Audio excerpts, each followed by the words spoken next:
अजेन्डा set गर्नको लागि अत्यन्तै महत्त्वपूर्ण रहेको उद्घाटन सत्र जुन प्रमुख अतिथि हाम्रो माननीय डाक्टर युवराज खलिवरा हुनुहुन्थ्यो अर्थमन्त्रीज्यू र वक्ताहरूबाट जुन रूपमा भागहरू आए उद्घाटन सत्रमा विशेष गरी वातावरण सबै क्षेत्रसँग सम्बन्ध राख्ने एउटा महत्त्वपूर्ण एलिमेन्ट भएको र यो वातावरण संरक्षण वातावरणलाई जोगाउने संरक्षणतर्फ सबैको उत्तरदायित्व रहेको भन्ने एउटा जुन भाव आएको थियो हिजोको उद्घाटन सत्रबाट एउटा महत्त्वपूर्ण भाव आएको थियो र कुनै एउटा क्षेत्रले मात्र होइन सबैजनाको सहकार्यमा सबै क्षेत्र सबै व्यक्ति सबै निकायको सहकार्यमा यसलाई अगाडि बढाउनु पर्छ र विशेष गरी राजनीतिक रूपमा पनि प्रतिबद्धता आयो भने हामी जुन एउटा एजेन्डा बोकेर अगाडि बढेका छौँ यस्ता अभियानहरूलाई यस्ता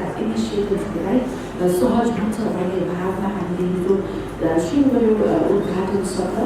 त्यसपछि हामीले हिजो 2वटा प्लेनरी सेसन्सहरूमा सहभागी भए हामीहरू।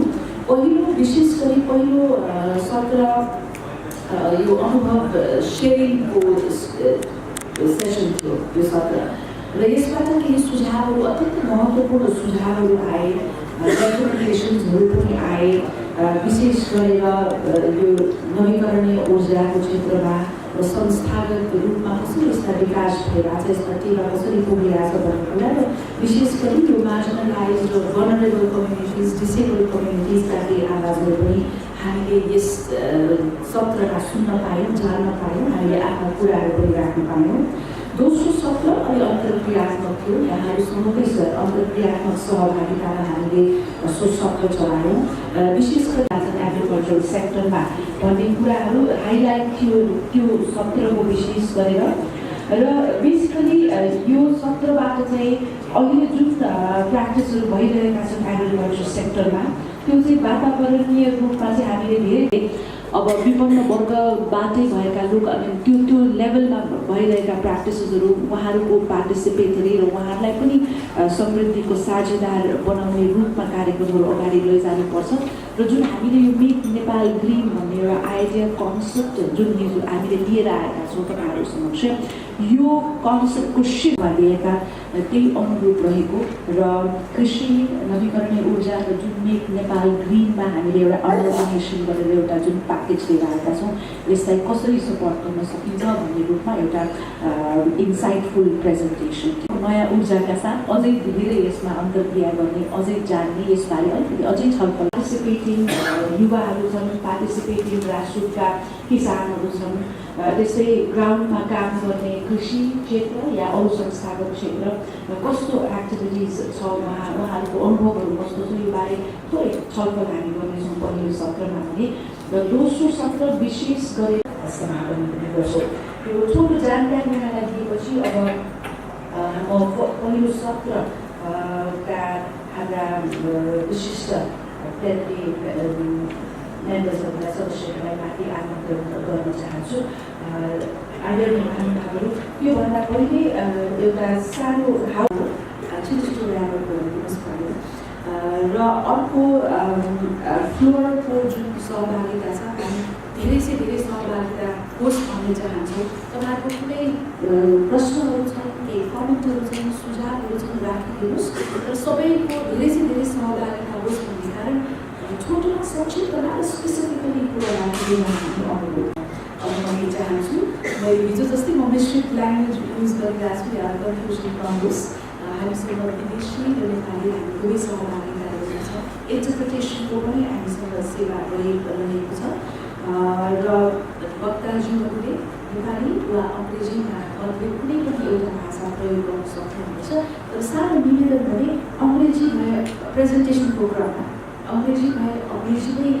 स्टिक गरिदिनुहोस् नेपाली भए नेपाली भाषा मात्र प्रयोग गरिदिनुहोस् किनभने अरू बेलाभन्दा यो प्रेजेन्टेसनको बेलामा किनभने इन्टरप्रेटरलाई अलिकति त्यहाँ असहज भएको छ तपाईँले दुवै भाषा एक दुई लाइनहरू मिक्स गरिदिनु भयो भने चाहिँ अलिकति असहज हुन्छ कि भनेर मैले यो प्यानलिस्टहरूलाई चाहिँ विनम्र अनुरोध गरेँ So now I switch to English. Yes, we are all set for the panel discussions of the day.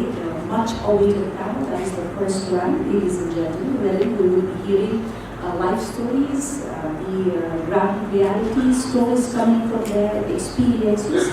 And without further ado, I have the pleasure of inviting upon stage the distinguished chairperson of this session, none other than Dr. Jagdish Bokre, the former vice chairperson of the National Congress, and a person who doesn't need much introduction, certainly.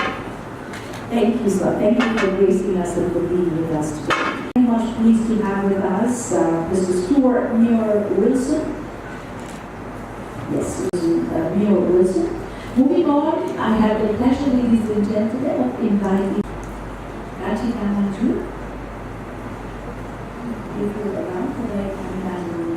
project beneficiary हुन्छ उहाँले हामीसँग आफ्नो भोगाइहरू आफ्नो अनुभवहरू doctor Jagdish Bokre Good morning. Thank you.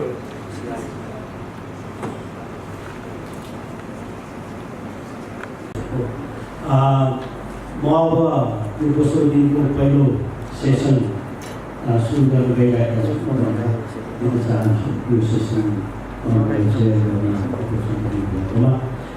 यसमा अहिले यहाँका 4 जना प्रेजेन्टरहरू हुनुहुन्छ उहाँहरूलाई समय डिभाइड गरेर सहायता गरिदिएकोमा हामी जान्छौँ होला त्यसपछि रहेको समय अलिकति मलाई केही समयहरूलाई गरेर हामी चाहिँ सिम्पसाइज गर्छौँ र 11 बजे वरिपरि चाहिँ हामी youth in agriculture sector Dr. Simran Kaur र उहाँले प्रस्तुत गर्नुहुन्छ यो टिममा र उहाँ चाहिँ सिओ सहायक विकास समितिको त्यसमा उहाँलाई म रिक्वेस्ट गर्न चाहन्छु you have to go 15 minutes probably 4-5 minute अगाडि उहाँलाई चाहिँ यसको म्युजिक सुन्नु मौका पाउनुहुन्छ please go ahead thank you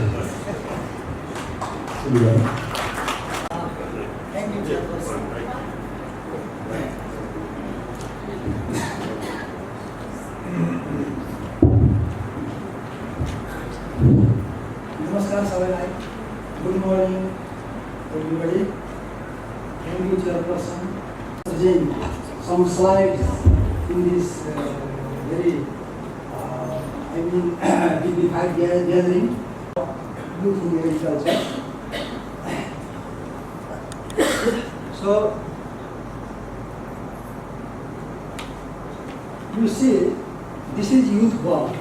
Youth bulk means when in total population there is majority of youth people, then it is called youth bulk or population dividend. In our context, national youth policy, age between 16 to 40 is called youth.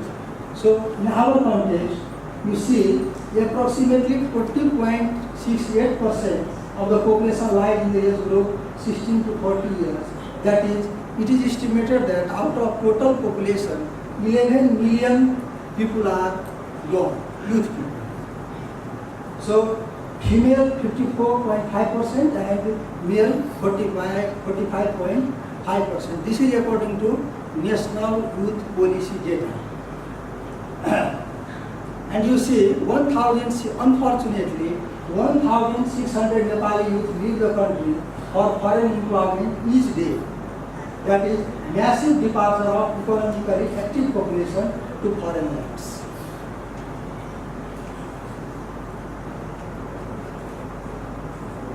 Rural and agriculture scenario. Agriculture remains Nepal's principal economic activity, implying about. I have to elaborate this because it's very clear and you all understand this. So agriculture is traditional and subsistence. It is very clear that agriculture is traditional and subsistence in nature. Middleman's exploitation. Producer is not getting real price of their produce. So there is middleman and they are exploiting the producers. So, and again, no value addition. I mean, whatever the producer produce, they are forced to sell their production in the market immediately after harvesting. They don't have preservation. Population growth is high, production is very low. So there is a possibility of, starvation in the days to come. So lack of basic facility and infrastructure, lack of access to information, modern technology, lack of good extension services and marketing knowledge. This is very clear.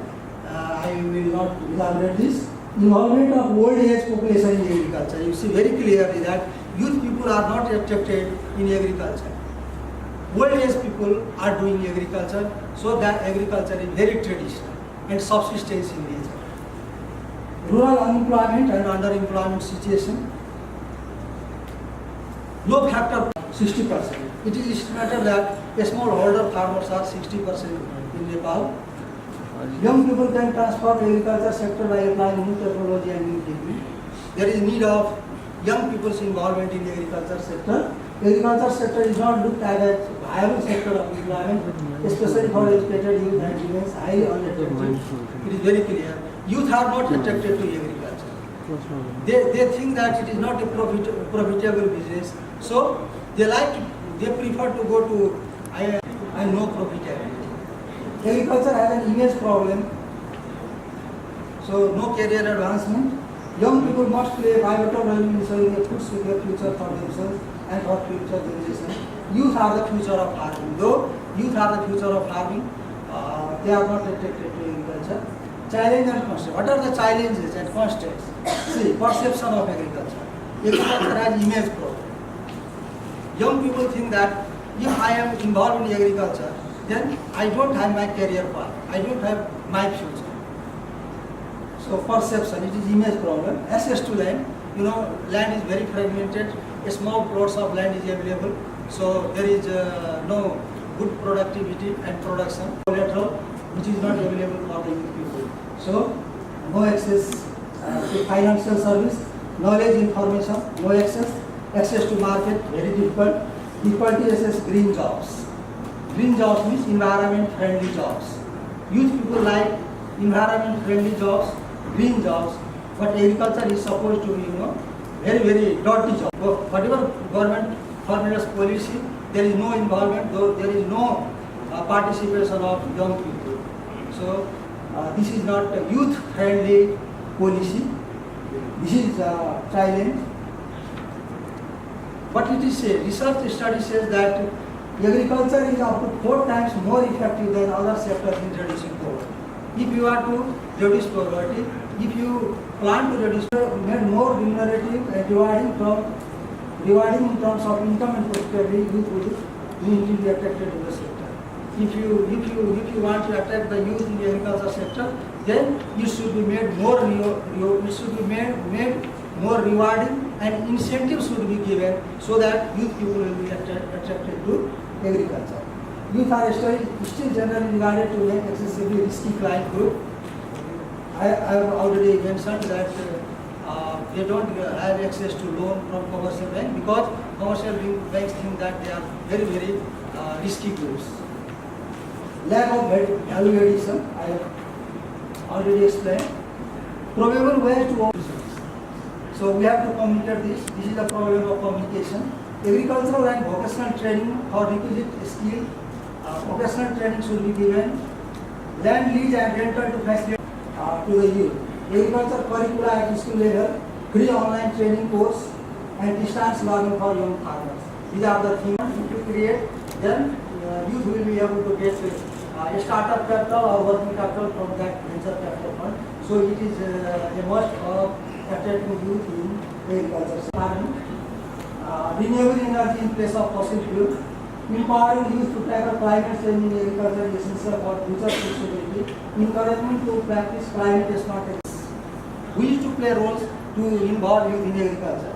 School and college, teachers and parents, government especially Ministry of Agriculture and departments should play a very key role in attracting youth in agriculture sector. So social organizations, financial institutions, maybe for example, we have a small farmer development bank which has been for the last 6 years sending youth to Israel to learn modern agriculture technology. Sorry, 1,700 students have come back from Israel, and they have adopted agriculture, commercial livestock in different sectors of the country. So some 40% out of 1,700, 40% are involved in commercial agriculture and livestock. So this shows that if the youth get opportunity, if the youth get opportunity to learn modern agriculture, if they are provided some support in terms of technology, in terms of capital, then they are very much willing to adopt agriculture as a profession. This is our experience. So we are very much encouraged from this, learning from this practice. Yeah, we can go. Started commercial tomato farming. Very good. See, Yeah, wonderful. commercial capsicum farming. They are the students who have come back from Israel learning modern technology, and they are doing agriculture in this way. This is modern cow farming. Oh. This is commercial vegetable farming. This is drip irrigation by youth farmers. Wonderful. All these are Israel returnees. This is milk processing by youth farmers. Tunnel construction. Wonderful. Yeah, youth involvement in tunnel construction. Thank you so much. I think. Now, I would like to request Stuart Moore, please. This topic is interactive. This is an interactive session. Machinery, units, and agricultural production, and the role of natural processing in agricultural production. You understand what you want, so please go ahead and tell us something. Thank you. From permaculture around the world and from Nepal. So it's an incredibly amazing and rich movement we have here in Nepal and around the world, and I invite you all to be part of this change. Masanobu Fukuoka is famous for writing The One Straw Revolution, and he's done a lot with organic agriculture in Asia, China and mainly Japan. He's an amazing sensei or master in organic agriculture and duck and rice farming. It's incredible to have his quotes of philosophy and organic farming to inspire a movement, which is what we're really trying to create as Make Nepal Green. I think having a good spiritual health and approach to it is just as important as the pragmatics and the commercial cropping and the farming and the water too. But if we come from a spiritually right place, exactly one, but now we're challenged to make it spiritually one. I think we have all the technology and economic solutions we ever need or ever will need to solve the problem if we don't necessarily have the right spiritual relationship to the environment, land and space. And that's why permaculture is such an amazing and progressive, and in a few key quotes I've got that frame this presentation. So this one is, the ultimate goal of farming is not the growing of crops, but the cultivation and perfection of human beings. So we grow with our gardens, that means. We grow with our landscape and with our crops and with our animals. We don't see ourselves as separate as the ecosystem in permaculture. We see ourselves as very much as part of it as well. So that's why it speaks so much to all our human needs and aspirations as well. Because at the end of the day, we all have a very intimate connection with nature. We connect with it every time we breathe in and out. We breathe in oxygen from plants and we breathe out carbon dioxide. Plants breathe in carbon dioxide and out oxygen. So we have a very, very intimate relationship. We connect with nature 3 times a day, each time we eat. So from that basis, we are very connected to nature, whether we know it or not, and we really build on those connections and relationships. So my grandfather, Bill Mollison, developed the permaculture movement to get us.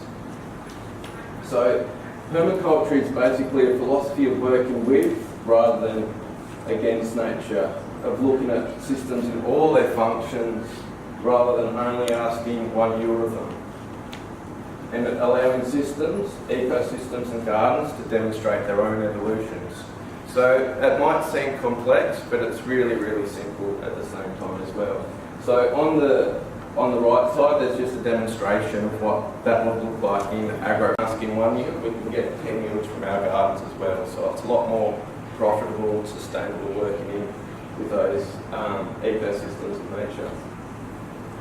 So this is just a snapshot of the different education centres globally around permaculture. There are roughly 2,200 permaculture centres now. Not all of them are on that slide, so we're right through North America,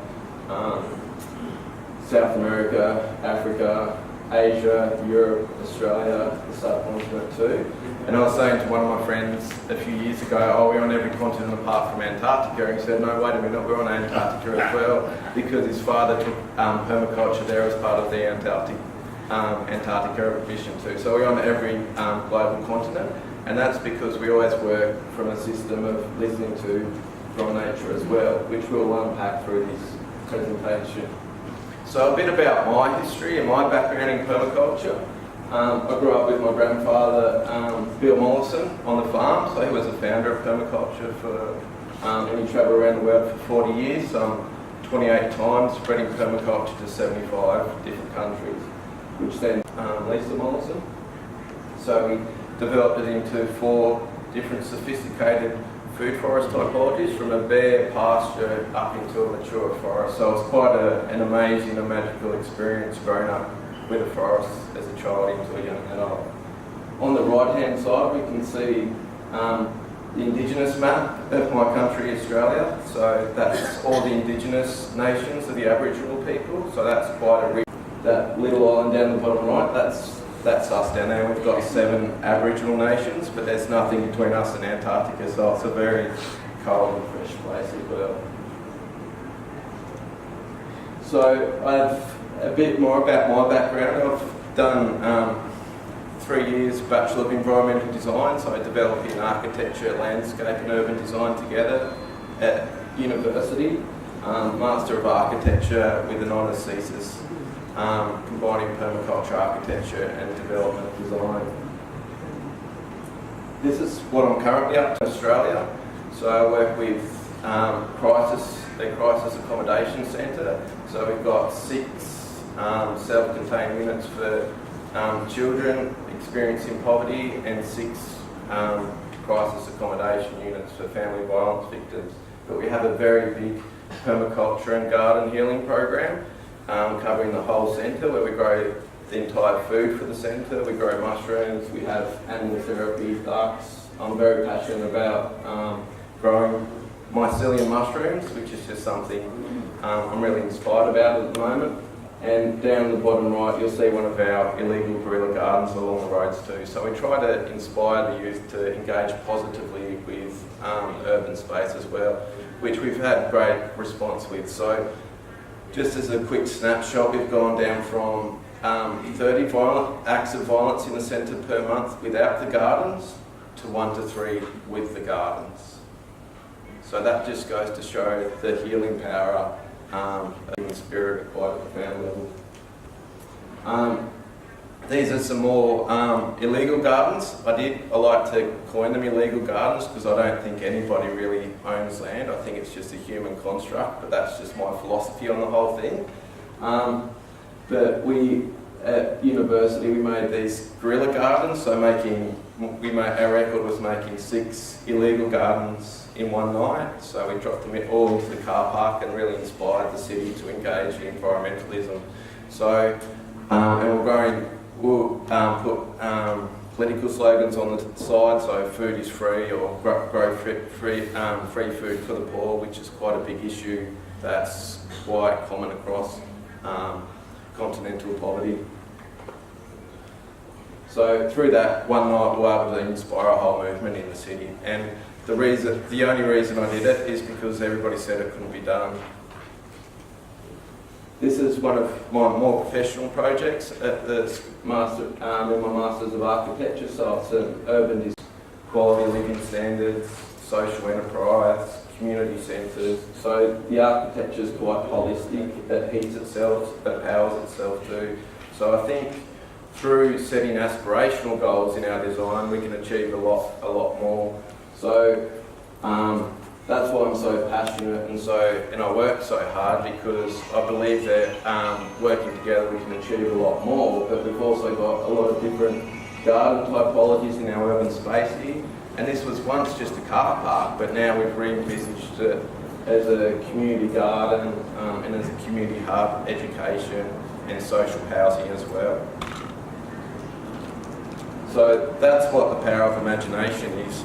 And through that, we've inspired a whole global movement which is brought together every 2 years through the International Permaculture Conference and Convergence. It was held in Hyderabad in India last year, where we had 61 different countries present and 600 participants. The national convergence we had before that, we had 1,200 Indian farmers attend, so it was an amazing exchange of ideas, solutions, networks, resources. We were able to increase the productivity and grow amazing healthy vegetables. So we grow 180 varieties of different annual and perennial vegetables on that plot of which was just a desert 2 years ago. So it just goes to show the power of working with nature rather than against, embracing the wisdom of the environment rather than thinking we're wiser than it. So it's having the right relationship to technology and the right intention to empower our design solutions too.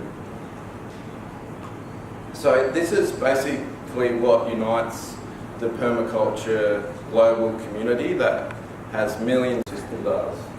And how we interact with those design principles, what really is a toolbox for implementing these different things, is observe and interact. So observe nature, try and understand what she's telling us, interact with it, see what comes of that, catch and store energy, so that can be sunlight in terms of plants, it can be water, obtain a yield, which we'll go into later, apply self-regulation and feedback, use and value renewable resources, produce no waste, so no trash, which is quite simple, design from larger patterns, so the scale of Nepal, down to details of the garden and the movement. So we've got quite a wide spread here.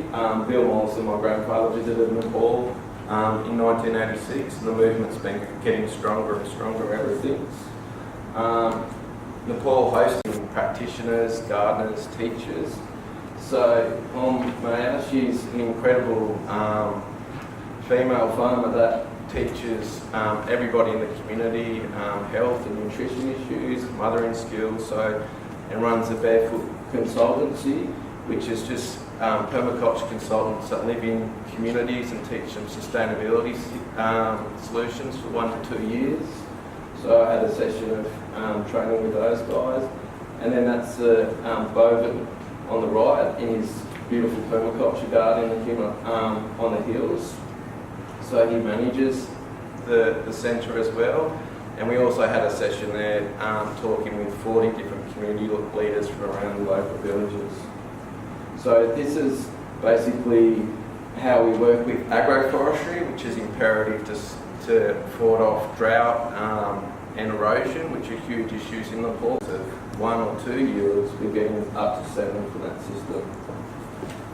So now we'll go over to East Nepal. So this is Almost Heaven Farm in Ilam, East Nepal, Kathmandu.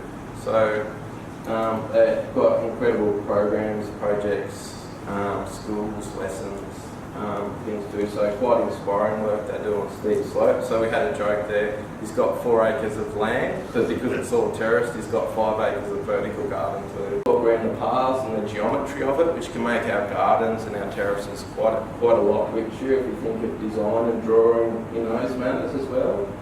And also combining different species together breeds diversity and complexity, but it makes an ecosystem balance that's resilient to pests and diseases. So that's why permaculture gardens they might have a little bit of white fly or cabbage moth, but they've also got the beneficial insects to have that balance in there to counteract them as well. So we have our annuals, perennials, so they look quite beautiful as gardens as well too.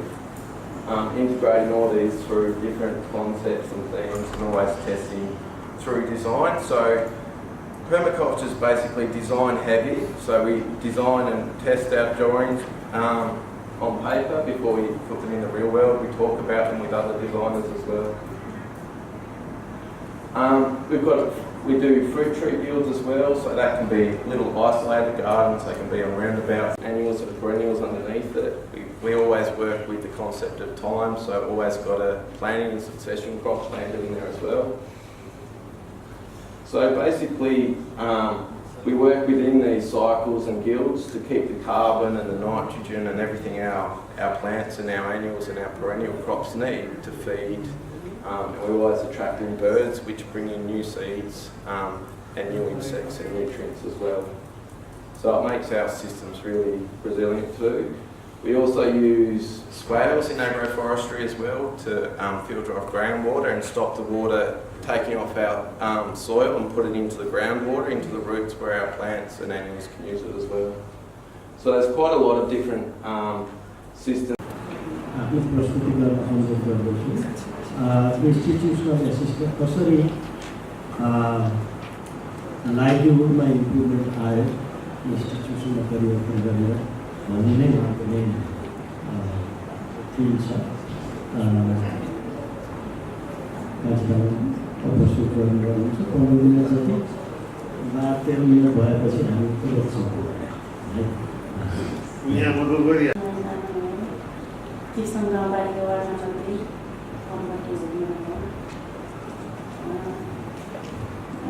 यो के भन्नुपर्दाखेरि यो घरमा चाहिँ आमा बुवा आकाशमा खुल्ला आकाशमा बस्न दुःख पाए धेरै हाम्रो साथी आयो सपोज नेपाली पनि हाम्रो 2012 मा भन्दाखेरि सपोज नेपालले चाहिँ हामीलाई सहयोग गर्नुभएको छ। त्यसमा हामीले पहिला यसमा गोठो पाएँ, गोठोमा त पछाडि फेरि प्लास्टिकको पानीदेखि लिएर हामीले प्लास्टिकको पानीमा पायौँ। हामीले अब हामी भनेको पुरा किसानी हो। हामी किसानीमा किन भन्दाखेरि हामीले योभन्दा पहिला हामी केही पनि जानेको थिएन, बुझेको थिएन। सपोज नेपालले हामीलाई सहयोग गर्नुभएको छ। त्यस कारणले हामी अहिले जुनसुकै मल पनि हामी आफै खुद बनाउन सक्छौँ। त्यसमा अब सबैले हामी तरकारी खिलाउन सक्छौँ, हामी बेचबिखन गर्न सक्छौँ। पहिला हाम्रो लागि हामी आफै पनि घरलाई किनेर खानु थियो। अहिले हामी सहर केन्द्रसम्म हामी तरकारी बनाएर रोपेर बेच्न सक्छौँ।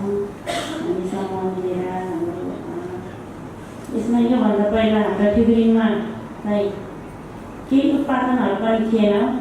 हामी यो राष्ट्रमा आएर हामी हुनुको पछाडि सर्वोच्च नेपाली सहयोग गर्नुभएकोमा हामी अब जुनसुकै महिला पनि तरकारी खेतीमा जाने भएर अब आफू आफ्नै गाई भैँसी वस्तु पालेर चाहिँ पिपपातीदेखि लिएर हामी सबैजनालाई सबैलाई झारपातलाई पनि मल बनाएर उत्पादन गर्न सक्ने भएको छौँ।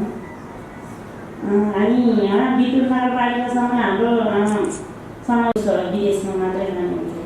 तर यो यसमा चाहिँ हामी किनभने हाम्रो ठाउँमा चाहिँ अलिकति केही पनि थिएन के भाइ पुरुषहरू भन्नुहुन्छ कि अब तपाईँहरूसँग सबैजनालाई अब के भन्नु पुरुषहरू भन्नुहुन्छ कि गाउँमा के नै हुन्छ केही हुँदैन बस हामी भनेको बाहिर जान पायो भने पैसा कमाउँछु यति पैसा कमाउँछु फेरि मैले हुन्छ घरको परिवारले मैले कति दुःख गरिरहेको छु त्यसमा पनि कुनैले चाहिँ बुझ्नु भएको छ होला तर कुनैले महिलाको पीडा दुःखहरू बुझ्नु भएको छैन तर कुनैले बुझ्नु भएको छ।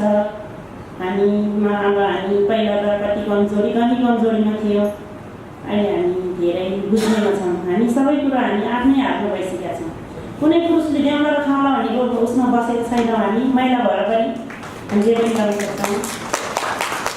सबैजना महिलाले पनि हाम्रो फिक्री एक यथावत एक हो। हामी अहिले किसम 2 हुँदाखेरि चाहिँ हामीले हाम्रो एरियाले भेटेकोमा चाहिँ सबैजनालाई हामी यसरी तरकारी खेती नै गर्नुपर्छ, बेचबिखन गर्नुपर्छ, आफ्नो पाखमा आफैले उभिनुपर्छ, आफ्नो खुट्टाले आफूले सहायकसम्म भ्याउनुसम्म हुनुपर्छ भन्ने चाहिँ हामी भन्छौँ। र यो सर्वोच्च नेपाली हाम्रो पहिलो केही पनि थिएन।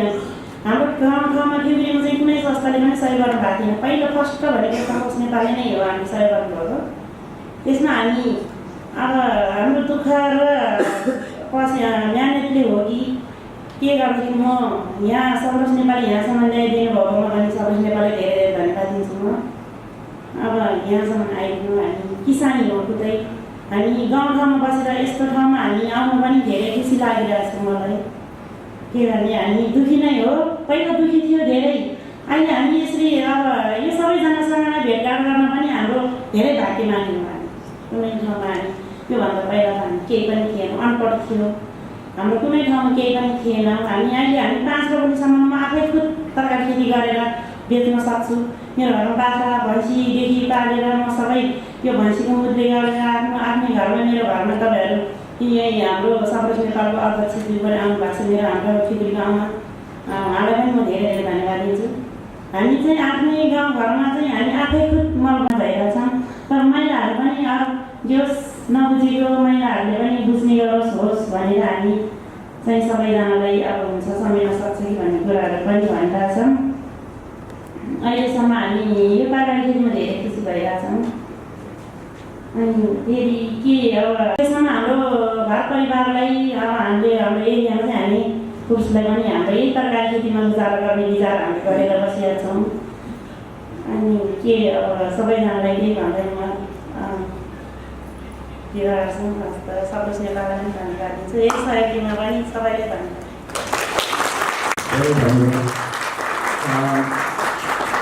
अब हाम्रो चौथो प्रेजेन्टर हुनुहुन्छ रुद्र भट्टराई। उहाँ चाहिँ स्मल फार्मर्स कोअपरेटिभ फेडरेसनको चेयर हुनुहुन्छ र अहिले चाहिँ उहाँको प्रेजेन्टेसन चाहिँ small farmer cooperative and marketing of the produces भन्ने जानुभएको छ लर्न टु अर्न दुइटै गर्ने सिलसिलामा। अनि त्यहाँ ठुलो एउटा चाहिँ यो एग्रोटेक चाहिँ भएको थियो। त्यहाँ राष्ट्रपति आउँदै हुनुहुन्थ्यो र त्यहाँ हाम्रो राजदूत पनि हुनुहुन्थ्यो र 7 देशका मान्छेहरू हामी त्यहाँ थियौँ। त्यो 3 जनालाई दिनुभयो। हामी चाहिँ किसान हो उहाँहरू भन्ने हामीलाई थाहा थिएन। कुनै भिआइपी हुनु होला भन्ने चाहिँ लागेको थियो। 3 जनालाई दिनुभयो र उहाँहरूले यसरी चाहिँ यहाँ 3 जनाको घुँडामा चाहिँ यसरी छुनुभयो हातले। अनि यसरी फर्केर आएर विदेशीहरूसँग हात मिलाउनु भयो अनि गएर बस्नुभयो। तर हाम्रो देशमा किसान सधैँ पछाडि हुनुहुन्छ, कान्छी तामाङ अगाडि हुनुहुन्छ। हाम्रो त्यो संस्कारै त्यस्तै। अब हामीले 3%ले आफ्नो देशमा खाएर सारा युरोप अमेरिकासम्म उनीहरूले चाहिँ नै एक्सपोर्ट गरिरहेछन्। अब जबसम्म त्यो इजरायलकै जस्तै हामी चेन्ज गर्दैनौँ तबसम्म सायद हाम्रो देशमा जति गरे पनि त्यस्तै हुन्छ कि भन्ने लाग्छ। अब हुन त आदरणीय श्रीकृष्ण उपाध्याय सरको म एकदमै चेलो हुँ तलको। सर चाहिँ त्यहाँ जिएम हुँदाखेरि चाहिँ म तल काम गर्थेँ, अलिअलि जुवाको रेखी आएको थियो। एकपल्ट युनिसेफको चाहिँ प्लेमै लिएर सर जानुभएको थियो। पी ग्रान्ट भन्ने हुनुहुन्थ्यो अध्यक्ष। त्यति बेला चाहिँ म फिल्डमा काम गर्थेँ, यस्तै सोसियल मोबिलाइजरको रूपमा काम गर्थेँ। त्यति बेला पनि हामी यो ग्रिन उसको चाहिँ काम गरिरहेको थियौँ। हामीले धेरै कुरा चाहिँ नाम यो नभए पनि अरू कुराले काम गरिरहेको थियौँ र त्यो कन्टिन्युस गरिरहेको छ। 2032 सालदेखि नै प्रत्यक्ष परोक्ष रूपमा म चाहिँ यो कार्यक्रममा संलग्न भएको छु, बाहिर गएको छैन। अरू चाहिँ धेरै आदरणीय अग्रजहरू चाहिँ कहिले जाने कहिले आउने यताउति गर्ने भइराखेको छ। त्यसैले पनि म यो ट्यासमा बस्ने योग्य पनि होइन, म त उता पछाडि बस्ने मान्छे थिएँ। आदरणीय अग्रज श्रीकेन सरले मलाई यहाँ आज राखिदिनु भयो, यसको लागि म आभार व्यक्त गर्न चाहन्छु। हामीहरूले अर्ग्यानिक खेतीमा केही सुरुवात गरेका छौँ, यहाँ आउनु भएको छ उहाँहरू पनि, जस्तो दक्षिणकाली काठमाडौँ, गौरादह, झापा, लाटीकोई, सुर्खेत, सेम्ला, रूपन्देही, मार्फा, मुस्ताङ, किसान सहकारी जुम्ला, काँकडा, मकवानपुर, गौडाकोट, गुल्मी, अगेउली, नवलपरासी, सला यहाँ आएको छ। हिजो किन्नु पनि भएको छ, आज पनि त्यहाँ छ। र अरू धेरै ठाउँको चाहिँ सुकेको प्रोडक्टहरू हरियोबाट सुकाएर चाहिँ बिक्री गर्ने एउटा सानो स्टलको रूपमा हामीले सुरु गरेका छौँ। त्यसको बारेमा म सानो चर्चा गर्छु। यसै गरी हामीले एग्रो टुरिज्मसँग पनि टाइअप गरेका छौँ। त्यसमा खास गरिकन चितला यो मकवानपुरमा छ, धेरै उसमा प्रचारमा पनि आइरहेको छ। समालबुङ छ, श्रीयन्तु छ, घोडाघोडी छ, स्वर्गदारी छ, गर्दी छ, कल्याणपुर छ, अयोध्यापुर छ, सलाम छ, कुमरुद छ, अगेउली छ र सराङकोट। यो हामी 13-14वटामा चाहिँ हामीले एग्रो टुरिज्मको कुरा पनि आजभन्दा भिडिसीमा हामी पुगिसकेका छौँ। अब त्यो सबैतिरको एउटा एउटा ल्याउँदा पनि मलाई त 15 घन्टा भन्नुपर्छ जस्तो लाग्छ। तर पनि सारांशमा अब यसको भूमिका बजारीकरण र नेपाल कृषि सहकारी सङ्घले के सुरुवात, एउटा सानो इनिसिएसन मात्रै हामीले गरेको कुरा म बताउँछु र यसको हामीले सर्वेक्षण पनि गरेका छौँ। अरू चिज र हामी चाहिँ धेरै खान्छौँ भन्ने चाहिँ सर्वेबाट आएको छ। हामीले 4-5वटा सहरको चाहिँ स्याम्पल गरेर चाहिँ रिसर्च गरेर हामीले चाहिँ यो एउटा तयार गरेका छौँ र विभिन्न ठाउँमा हामीले प्रस्तुत पनि गरेका छौँ र सरकारलाई पनि यो हामीले दिएका छौँ। र लास्टमा निष्कर्षको कुरा म गर्छु। अब एकदम अगाडि बढिदिनु होला। अब यो भिजनको कुरा गर्दा चाहिँ यसलाई चाहिँ लगानी गर्छ। यसरी दुईटा यो बाटोबाट जाँदाखेरि चाहिँ किसानहरू चाहिँ लाभान्वित भएको कुरा चाहिँ अहिले आएको छ। र यो हाम्रो यहाँ जति चित्र देखाएको छ त्यसले पनि यो स्पष्ट गर्छ हामीले गरिराखेका कुराहरूलाई। अर्कोमा जाउँ, दिनु होला। यो हाम्रो 3 टायर चाहिँ नेपालमा 33,000+ कोअपरेटिभहरू छन्। यो हाम्रो मात्रै छ 3 टायरको चाहिँ उसमा, किनभने हाम्रो चाहिँ तल समूह अनि अन्तर समूह र त्यसपछि चाहिँ हाम्रो सरकारी छ अनि जिल्लामा हाम्रो फेडरेसन छ। अहिले हामीले प्रान्तमा पनि 7वटा फेडरेसन चाहिँ गरिसक्यौँ र केन्द्रमा फेडरेसन रहेको छ। र त्यसपछि अब नेपाल कृषि सहकारीहरूको यो हाम्रो सञ्जाल चाहिँ यसरी जान्छ। यो चार्टमा नै देखाएको छ, म यसमा समय खर्च गर्दिनँ। हिजो डाक्टर शाहले पनि अलिकति बताउनु भएको छ, डाक्टर कोइरालाले पनि बताइसक्नु भएको छ। अब हाम्रो यो चाहिँ कृषिमा आधारित सहकारीहरू हुन्। त्यसो भएको हुनाले यो 3 पाङ्ग्रे छन् र हाम्रो महिलामा चाहिँ बढी फोकस रहेको छ र तल्लो जातिलाई समेट्ने चाहिँ हामीले प्रयास गरेका छौँ। 68 घर परिवार हाम्रा चाहिँ र्याउटेदेखि लिएर बनकरियादेखि लिएर चेपाङदेखि लिएर रघुनाथपुरमा 400 मुसर, डोम, चमार, त्यसलाई एउटै संस्थामा मात्रै, अरू संस्थामा हामीले छुट्याउन गरिकन एउटा नीति लिएर चाहिँ हामीले गएका छौँ। र दिगो संस्थागत विकास गर्ने कुराहरूमा हामी गएको छौँ, किनभने हाम्रा संस्थाहरू सेल्फ रिलायन्टको बाटोमा चाहिँ गएको छ। कसैले भोलि 2 पैसा दिएन भने पनि अब चल्छ गाउँमा, किसानले चाहिँ एउटा गरिब छुट्दैन थियो, त्यो लाइनबाट चाहिँ हामी गएका छौँ। र यसमा हामी केही अनुसन्धानको काम पनि गरिरहेका छौँ। हामीले इन्टरनेसनल क्षेत्रमा 4-5वटा रिसर्च यहाँबाट भएको चाहिँ रिसर्चका फाइन्डिङहरू प्रेजेन्टेसन गरेका छौँ। त्यो हाम्रो चाहिँ वेबसाइट उसमा पनि छ, युट्युबमा पनि राखेका छ अन्तर्राष्ट्रिय सहकारी महासङ्घले। त्यसबाट पनि एउटा अर्को अर्गनाइजेसनहरूसँग चाहिँ 5वटा अर्गनाइजेसन छ। हामी वैदेशिक उसमा चाहिँ international cooperative alliance, international cooperative alliance Asia Pacific र नेड्याक भन्ने छ यो कृषिको चाहिँ हाम्रो। त्यसपछि सिक्ट्याप र त्यसपछि एनसिएफ भनेर चाहिँ हामी यति अर्गनाइजेसनसँग हामी मेम्बरसिप चाहिँ लिएका छौँ। र त्यसपछि अब हाम्रा केही चुनौतीहरू छन्। यो चुनौतीहरू यहाँ भनिरहन त्यति जरुरी छैन। र खास गरिकन अहिले उत्पादनकै हामीलाई समस्या छ बजारभन्दा पनि, किनभने बाहिरबाट हामीले एकदमै इम्पोर्ट उत्पादन हुन सकेको छैन। उदाहरणको लागि म अहिले के भन्छु भने मुस्ताङमा हाम्रो जम्मा 5 क्विन्टल मात्रै ओखर फल्दो रहेछ। त्यो अहिले अमेरिकामा माग्छ त्यो ओखर, यति मिठो छ भनेर साध्य छैन। 1300 रुपियाँ त्यसको पर्छ। आज मात्रै मैले त्यहाँको अध्यक्षजी उहाँ आउँदै हुनुहुन्छ, 50 केजी ल्याइदिनुहोस् भनेको जम्मा अब 13 केजी मात्रै छ मुस्ताङमा, त्यही लिएर आउँछु, अरू छैन भन्ने त्यो अवस्था छ। किनभने हिजोसम्म बजारको नै थिएन, किनभने त्यो महँगो चिज थियो। अब त्यो बाहिर जाँदैछ। अर्को एप्रिकेटको चाहिँ जुस 1000 बोतल बनाउनु भएको त्यो सिद्धियो। हिजोसम्म अलिकति थियो, आजबाट सधियो। हिजो एकजनाले लगेर खानुभएछ, उहाँको छोराले अब सधैँ यो लिएर भन्नु पऱ्यो। बिहानै मलाई फोन गर्नुभयो, उहाँले चाहिँ 5 कार्टुन लिएर आउनुहोस् भनेको। एउटा सटरबाट सुरु गरेका छौँ, किनभने जग्गै छैन हामीसँग। त्यसो भएको हुनाले चाहिँ यो सबै गर्न सकेका छैन। त्यहाँबाट फेरि अर्को चाहिँ व्यापारीले नै लान्छ। र हामीले यो किसानको पोकोमा चाहिँ के गरेका छौँ भने कसैले उत्पादन गरेर कुनै चिज पठाउँछ काठमाडौँमा आइपुग्छ भने हामीले 100 रुपियाँ नाफा राख्छ। 25 रुपियाँ हाम्रो लोकल सहकारी जसले पठाउँछ उसले पाउँछ र 25 रुपियाँ फर्केर फेरि किसानकै घरमा पुग्ने गरिकन त्यो फाइदाको चाहिँ त्यसरी चाहिँ हामीले अहिले यो मिलाएका छौँ। यो अहिलेको चाहिँ हामीले गरिराखेको उसमा अगाडि जाउँ न। यो हामीले विभिन्न ठाउँमा गरेको चाहिँ बजारका यी फोटोहरू चाहिँ छन्। अगाडि जाउँ नेक्स्ट। अब एउटा समग्र हाम्रो सहकारीले गरेको चाहिँ के सिँचाइ, पशुपालन, मौरी पालन, दुग्ध सङ्कलन, ब्याङ्किङ, रोजगारीका चाहिँ विभिन्न अवसरहरू, स्वास्थ्य शिविरहरू, तरकारी खेती उत्पादन, अर्ग्यानिक उत्पादन, त्यसपछि एग्रो टुरिज्म, यी सबै प्रकारका सेवाहरू दिने गरिकन यो मोडलमा चाहिँ हाम्रो कामहरू चाहिँ अहिले भइरहेछ। नेक्स्ट। अब अहिले निष्कर्षमा पुग्दा हाम्रो सोसियल क्यापिटलको कुरा गर्दाखेरि हिजो डाक्टर जयसिंह शाहले भन्नुभयो 24 अरब चाहिँ हाम्रो पुँजी नै भएको छ र 10 युवाहरू चाहिँ छन् र 15,000 साना किसानका साना फारमहरू अहिले हामीले एउटा डाटाबेस राखेका छौँ केन्द्रीयसम्ममा। र सबै संस्थाहरूको चाहिँ कति बाख्रा पाल्ने मान्छेहरू चाहिँ 5वटा 10वटा पाल्ने कति छन्, गाई भैँसी चाहिँ 5-10वटा पाल्ने कति रात मान्छेहरू चाहिँ छन्, उनीहरूले कति बिक्री गरिरहेछन् त्यसको डाटाबेस राखेका छौँ। अहिलेसम्म हाम्रो 900 मध्ये 500 सहकारीहरूको चाहिँ हामी राखिसकेका छौँ र 1 वर्षभित्र त्यो डाटा पनि हामी यहीँबाट लिन सक्ने गरिकन हामीले काम गरिरहेका छौँ। र नेक्स्ट अभियान त सक्यो पनि होला। धन्यवाद। यो हो एउटा गरेका छौँ, किनभने त्यो जिल्लाभरि चाहिँ बिरुवा एउटा गरिबले 4वटा बिरुवा रोप्छु भन्ने भने अहिले त पाउने ठाउँ छैन। त्यो कसरी पूर्ति गर्ने भनेर 8वटा जिल्लामा हामीले त्यो गरेका छौँ र अहिले नर्सरीको काम चाहिँ गराएका छौँ र त्यहाँबाट त्यो गाउँ विकास समितिका मान्छेले 4वटा बिरुवा रोप्ने, 2टा बिरुवा रोप्ने एउटा गरिबले पनि बिरुवा आपूर्ति गर्नलाई चाहिँ मद्दत मिलेको छ। हस् त, धन्यवाद। 9 लाख भनौँ न, 9.5 पुग्छ। 9 लाख हाउस होल्ड यो साना किसान सहकारी सङ्घ कभर गर्ने। त्यसपछि अरू कतिपय कार्यक्रमहरूले त्यसरी पनि केही हजार केही लाख चाहिँ कभर गर्ने गर्दै जाँदा बचेका कति होलान् भन्ने चाहिँ मलाई कता सायद यो एउटा स्ट्याटिस्टिक भेरी इन्ट्रेस्टिङ। भने के को लागि भन्दा हामीले कभर गर्ने भनिसकेपछि यो खाली ठाउँ छ, खाली को हो कता एकपल्ट हामीले दानमा स्टडी गरेको एउटै ठाउँमा 5वटा संस्थाले ग्रुप फर्म गरेको हुन्छ। एउटै गाउँमा एउटै सेटलमेन्ट 5वटा र त्यहाँ रिपुटेसन पनि पक्कै भइराखेको। अरू संस्थाहरूले गरेको काम, त्यसमा कस्तो ओनरसिप, कस्तो अब क्रेडिट भन्ने कुराहरू हाम्रो ठाउँमा र एउटै मान्छे 5वटा समूहमा पनि उयो गरिराखेको हामीले पाएँ।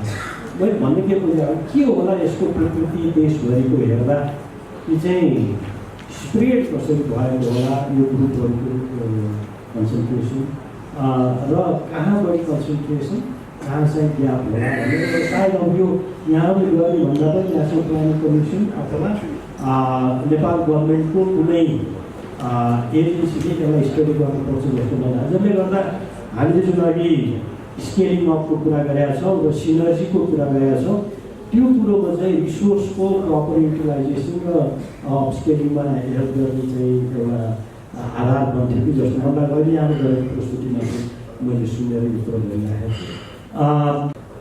म एकपल्ट फ्लोर ओपन गर्न चाहन्छु। यहाँले आफ्नो कुनै त्यस्तो अनुभव भए सेयर पनि गरिदिनु छोटोमा र प्रश्न भएदेखि जुन प्रस्तुतालाई प्रश्न गर्दै हुनुहुन्छ अहोरात्र लाग्ने तपाईँ तमाम सहभागीहरू, म साना किसान विकास ब्याङ्क अन्तर्गत 2014-16मा इजरायलमा अध्ययन गरेर फर्किएको 97 जना युवाहरूको नेतृत्व गर्दै गरेको एक युवा नै हुँ र हामी 14-16कै ब्याचमा इजरायल बसेर नेपाल फर्किसकेपछि 97 जना युवाहरू एकीकृत भई 21 जिल्लाको युवाहरू छौँ हामी र लमजुङको सुन्दर बजार नगरपालिकाको वडा नम्बर 3 जनकिनीमा हामीले एकीकृत किसिमको कृषि फार्मर फिल्ड स्कुल र कृषि पर्यटनलाई लक्षित गरेर केही कामहरू हामीले अगाडि बढाइराखेका छौँ।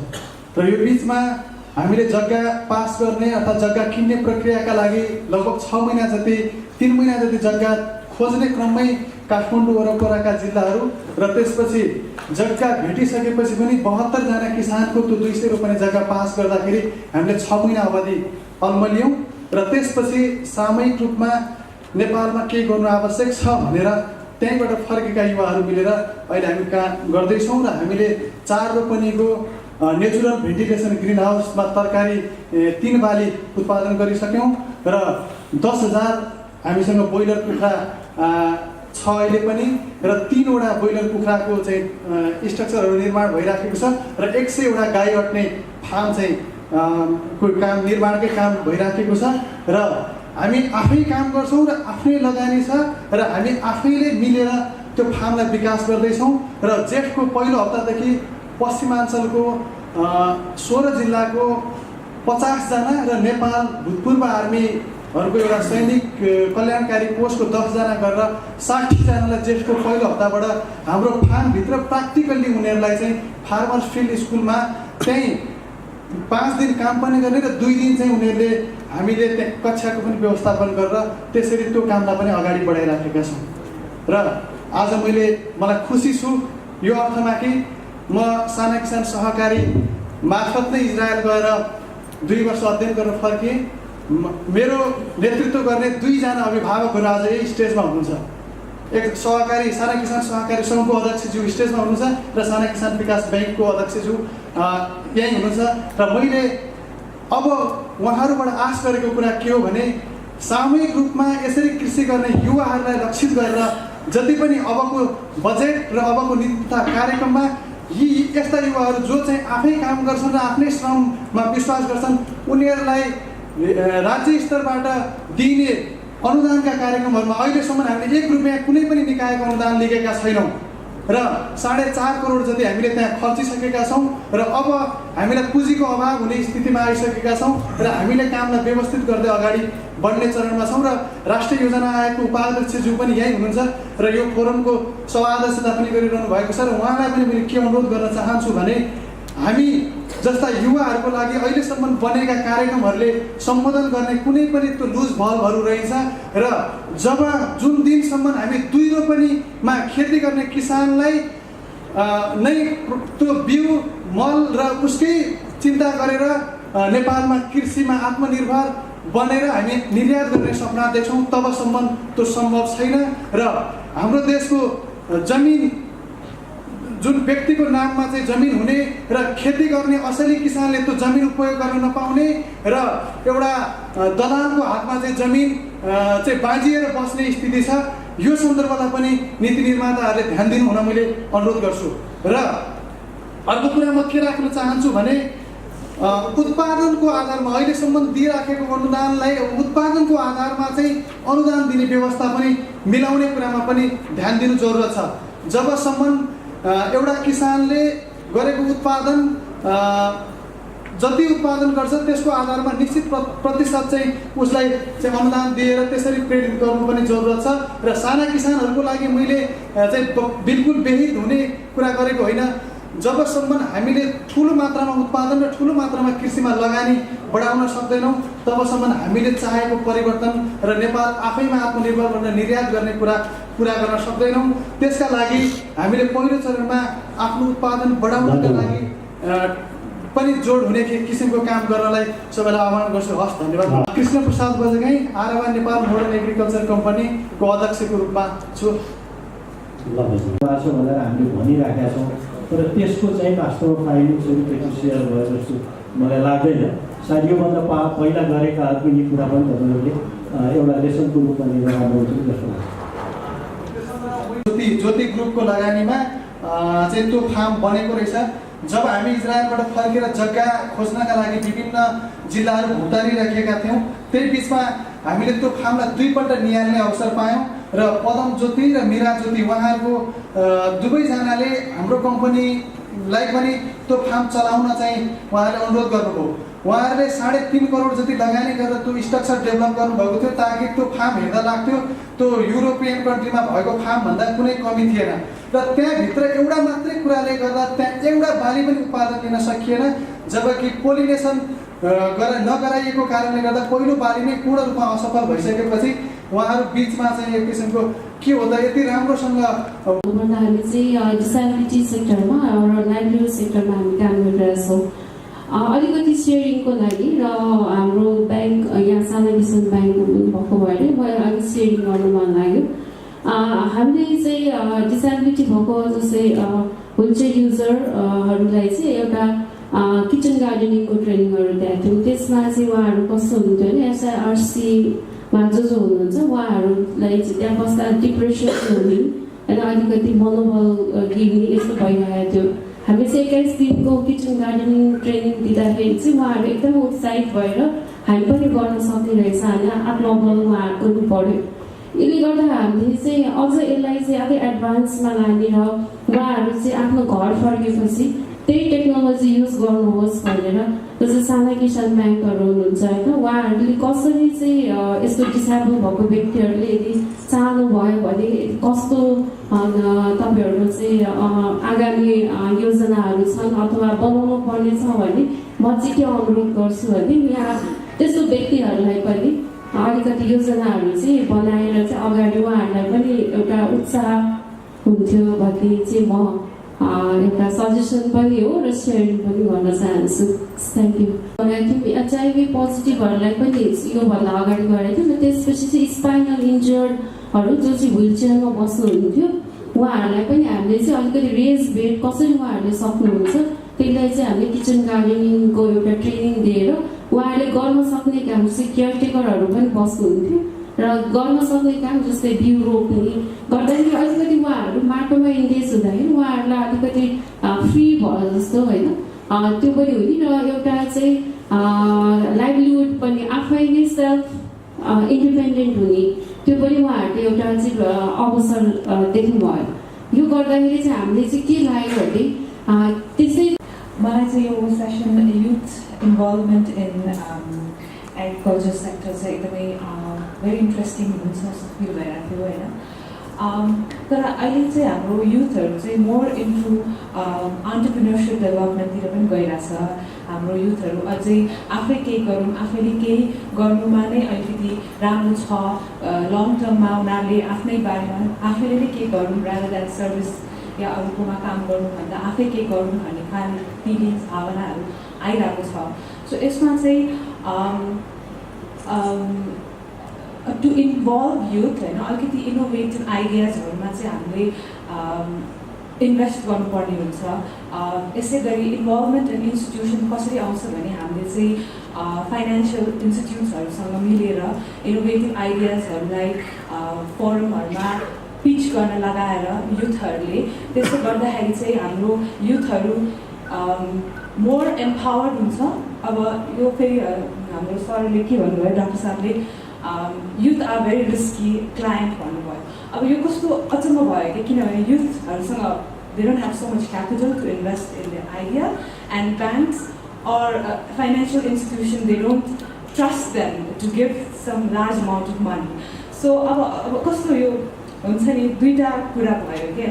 अब एज अ युथ माइसेल्फ म पनि पछि गएर केही आफै केही गर्छु भन्ने मैले सोचेको छु भावना छ। तर एट द सेम टाइम म मेरो पेरेन्ट्सहरूमा धेरै डिपेन्ड हुँदिनँ भन्ने पनि छ। तर अब कसरी गर्ने त यो अलिकति दुःखको कुरा भएको कारणले And I have two queries. In fact, both all the presentations were very insightful. The first presentation was made, I think, by Dr. Kurela. I have very simple questions. I think yesterday I had made a presentation on ICT productivity in agriculture sector. So this is a bit related with ICT as such. I think when we are talking about youth and attracting youth in productive sector, then probably ICT could also be one of the things that we can link up. And the second question is, you mentioned in one of your slides that probability of reducing poverty by agriculture is 4 times higher. I don't know if you have any study, any data that could give some sort of evidence if agriculture sector can contribute in poverty reduction than non-agriculture sector. That would be very useful. And second question actually goes to Mr. Stewart. I think you have very nice presentation. Permaculture sector movement is very inspiring, really very relevant to make Nepal green. But I wonder how it can actually contribute in terms of poverty reduction, meeting food sufficiency, other than working with nature, because we have still food security problem, poverty rate is very high. How do you see Nepal in terms of farming system? How do you recommend Nepal policymakers? Thank you. मेरो question मात्रै छ, भूमिका नबादिकन एउटा चाहिँ यो साना किसान ब्याङ्कको प्रेजेन्टेसन फर्स्टमा यो युथ इङ्गेजमेन्टमै मेरो प्रश्न चाहिँ एउटा चाहिँ जस्तो हामीलाई अब एग्रिकल्चरको कुरा गरिराख्दाखेरि चाहिँ अब हिजोबाट चाहिँ रियलाइज गरिराखेको कुरा के भन्दाखेरि चाहिँ जसले एग्रिकल्चर गर्छ त्यसको चाहिँ ठ्याक्कै चाहिँ भोइस चाहिँ कसरी रिफ्लेक्ट हुन्छ भन्ने कुरा चाहिँ अझै पनि हुन सकेन कि होल्ड टुडेजमा कुरा गर्छ। जस्तो सबै डक्टर साहबको सबै प्रेजेन्टेसन हेरिसकेपछि कुन लेभलको अथवा कुन तहको चाहिँ युवाहरू खास एग्रिकल्चरमा इङ्गेज छ हाम्रो देशमा, त्यो कुरा चाहिँ एउटा अलिकति प्रष्ट रूपमा आउनुपर्छ। जस्तो कुन कास्टको छ, कुन क्लासको छ वास्तवमा बढी एग्रिकल्चरमा इङ्गेज हुने, त्यो भयो भनेदेखि चाहिँ त्यसले चाहिँ जस्तो अब एउटा कुरा के भइरहेको छ भने हाम्रोमा चाहिँ भएको युथहरू जो चाहिँ एग्रिकल्चरमा लाग्ने हो उनीहरू चाहिँ सबै चाहिँ अब हामीलाई थाहा भएको चाहिँ खाडी मुलुकमा गइराखेको छ, जुन चाहिँ वर्क फोर्स हो, लेबर फोर्स भनिरहेको छ, त्यो चाहिँ इकोनोमिकली एक्टिभ पपुलेसन चाहिँ बाहिर गएको छ। त्योबाट आउने रेमिट्यान्स चाहिँ देशले चाहिँ फेरि इलाइटहरूलाई नै लगानी गरेको छ, उसलाई आएर सस्टेन गर्ने ठाउँमा चाहिँ रेमिट्यान्सको सदुपयोग गरेको छैन। अनि यहाँ चाहिँ ब्यारेन ल्यान्ड चाहिँ बढिरहेको छ। हो त्यसमा चाहिँ त्यसको तादान्यतामा चाहिँ के हो खास हाम्रो चाहिँ साना किसान ब्याङ्कबाट गर्न सक्ने कुरा, एउटा त्यो प्रश्न सोध्न खोजेको। अनि अर्को चाहिँ यो क्रिटिकल प्रब्लम भनेको अघि हाम्रो यो एकजना साथीले पनि राम्रो एक्सपिरियन्स सेयर गर्नुभयो इजरायलबाट आएको कुरा, एक्सेस टु फाइनेन्समा गर्न खोजेकोलाई चाहिँ अझैसम्म पनि वित्तीय सहयोग छँदै छैन गभर्मेन्टबाट भने हामीले कसरी सस्टेन गराउन सक्छौँ गर्न खोज्ने मान्छेलाई, त्यसको विकल्प के हो एकदमै सस्टेनेबल वेमा चाहिँ, त्यो प्रश्न साथै लास्टमा चाहिँ मैले सोध्न खोजेको कुरा चाहिँ हामीले खालि उत्पादनको कुरा मात्रै गरेको छौँ, बजार व्यवस्थापन के हो हाम्रो? नेपालले अहिलेसम्म गरेको निर्यात भनेको खालि अदुवा, हामीले म्याक्सिमम गर्न सक्ने हाम्रो एक्सपोर्टको एउटा मात्रै मिन्स भनेको अदुवा हो। अदुवाले बजार नपाएर प्रत्येक वर्ष चाहिँ अदुवा चाहिँ हाम्रो देशमा थन्किरहेको छ भने अरूलाई खालि चाहिँ युवालाई लगानी गरेर युवालाई चाहिँ उत्पादन मात्रै, कृषकहरूलाई उत्पादन मात्रै प्रोडक्सनको लागि चाहिँ प्रमोट गर्नुपर्छ भन्छ। तर बजारको एक्सन मेकानिजम के हो? हाम्रो ट्रेड मेकानिजम होल देशकै के हुने हो त नि उत्पादन गरिसकेपछि बाहिर निर्यात गर्नको लागि भन्ने कुरामा चाहिँ अहिले डक्टर साहबको एनालिटिकल पर्सपेक्टिभ आइदियो भने सजिलो हुन्थ्यो कि भन्दाखेरि हस्, thank you so much. Green Nepal भनेर अवधारणा आइरहेका छौँ। विशेष गरी जुनसुकै क्षेत्रमा गइसकेपछि प्राविधिकको विशेष भूमिका हुने गर्छ।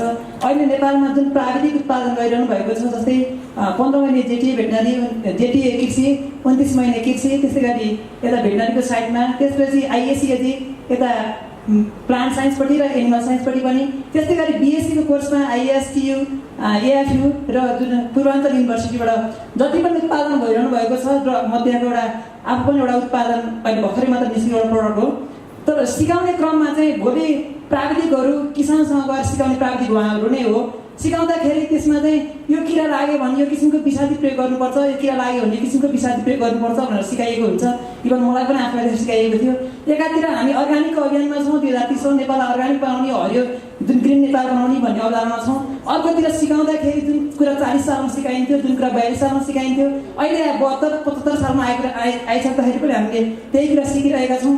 अनि यो कता कता समन्वयको अभाव र यो जुन पढाउने एकतिर पढाइ आफ्नो एकतिर ठाउँमा र एउटा प्लानिङ राष्ट्रको योजना अर्कोतिर भयो कि जस्तो मलाई अनुभव लागिरहेको छ। र एउटा मेरो आफ्नो अनुभव सुनाउनु पर्दा म अस्ति मात्रै गोर्खाको तामिङचोक र भुम्नेचोक भन्ने ठाउँमा चाहिँ जुन चेपाङ कम्युनिटीको इन्डिजिनस क्रपहरूको विषयमा एउटा स्टडी सर्वे गर्न पुगेको थिएँ। र त्यहाँ चेपाङ कम्युनिटी अत्यन्त गुनासो गर्नुभयो। हामीले पहिला यहाँ लगाउने काँक्रो चाहिँ एकदम राम्रो हुन्थ्यो, हाम्रो यहाँ लोकल काँक्रो भइरहेको थियो। कुन संस्था आयो, संस्था आइसकेपछि त्यो काँक्रोको हामीलाई बिउ ल्याएर दिनुभयो। त्यो बेला विषादी पनि ल्याएर दिनुभएको थियो। हामीले त्यो बेलामा त्यो काँक्रो लगाएर उत्पादन गर्यौँ, केही फले पनि। अहिले हामीसँग न पुरानो हाम्रो जातको काँक्रो छ, न त्यो नयाँ जातको काँक्रो ल्याएर दिनुहुन्छ। रोगकिरा लगायो भने नियन्त्रण पनि हुँदैन भन्ने यस्ता कुरा गरिरहनु भएको थियो।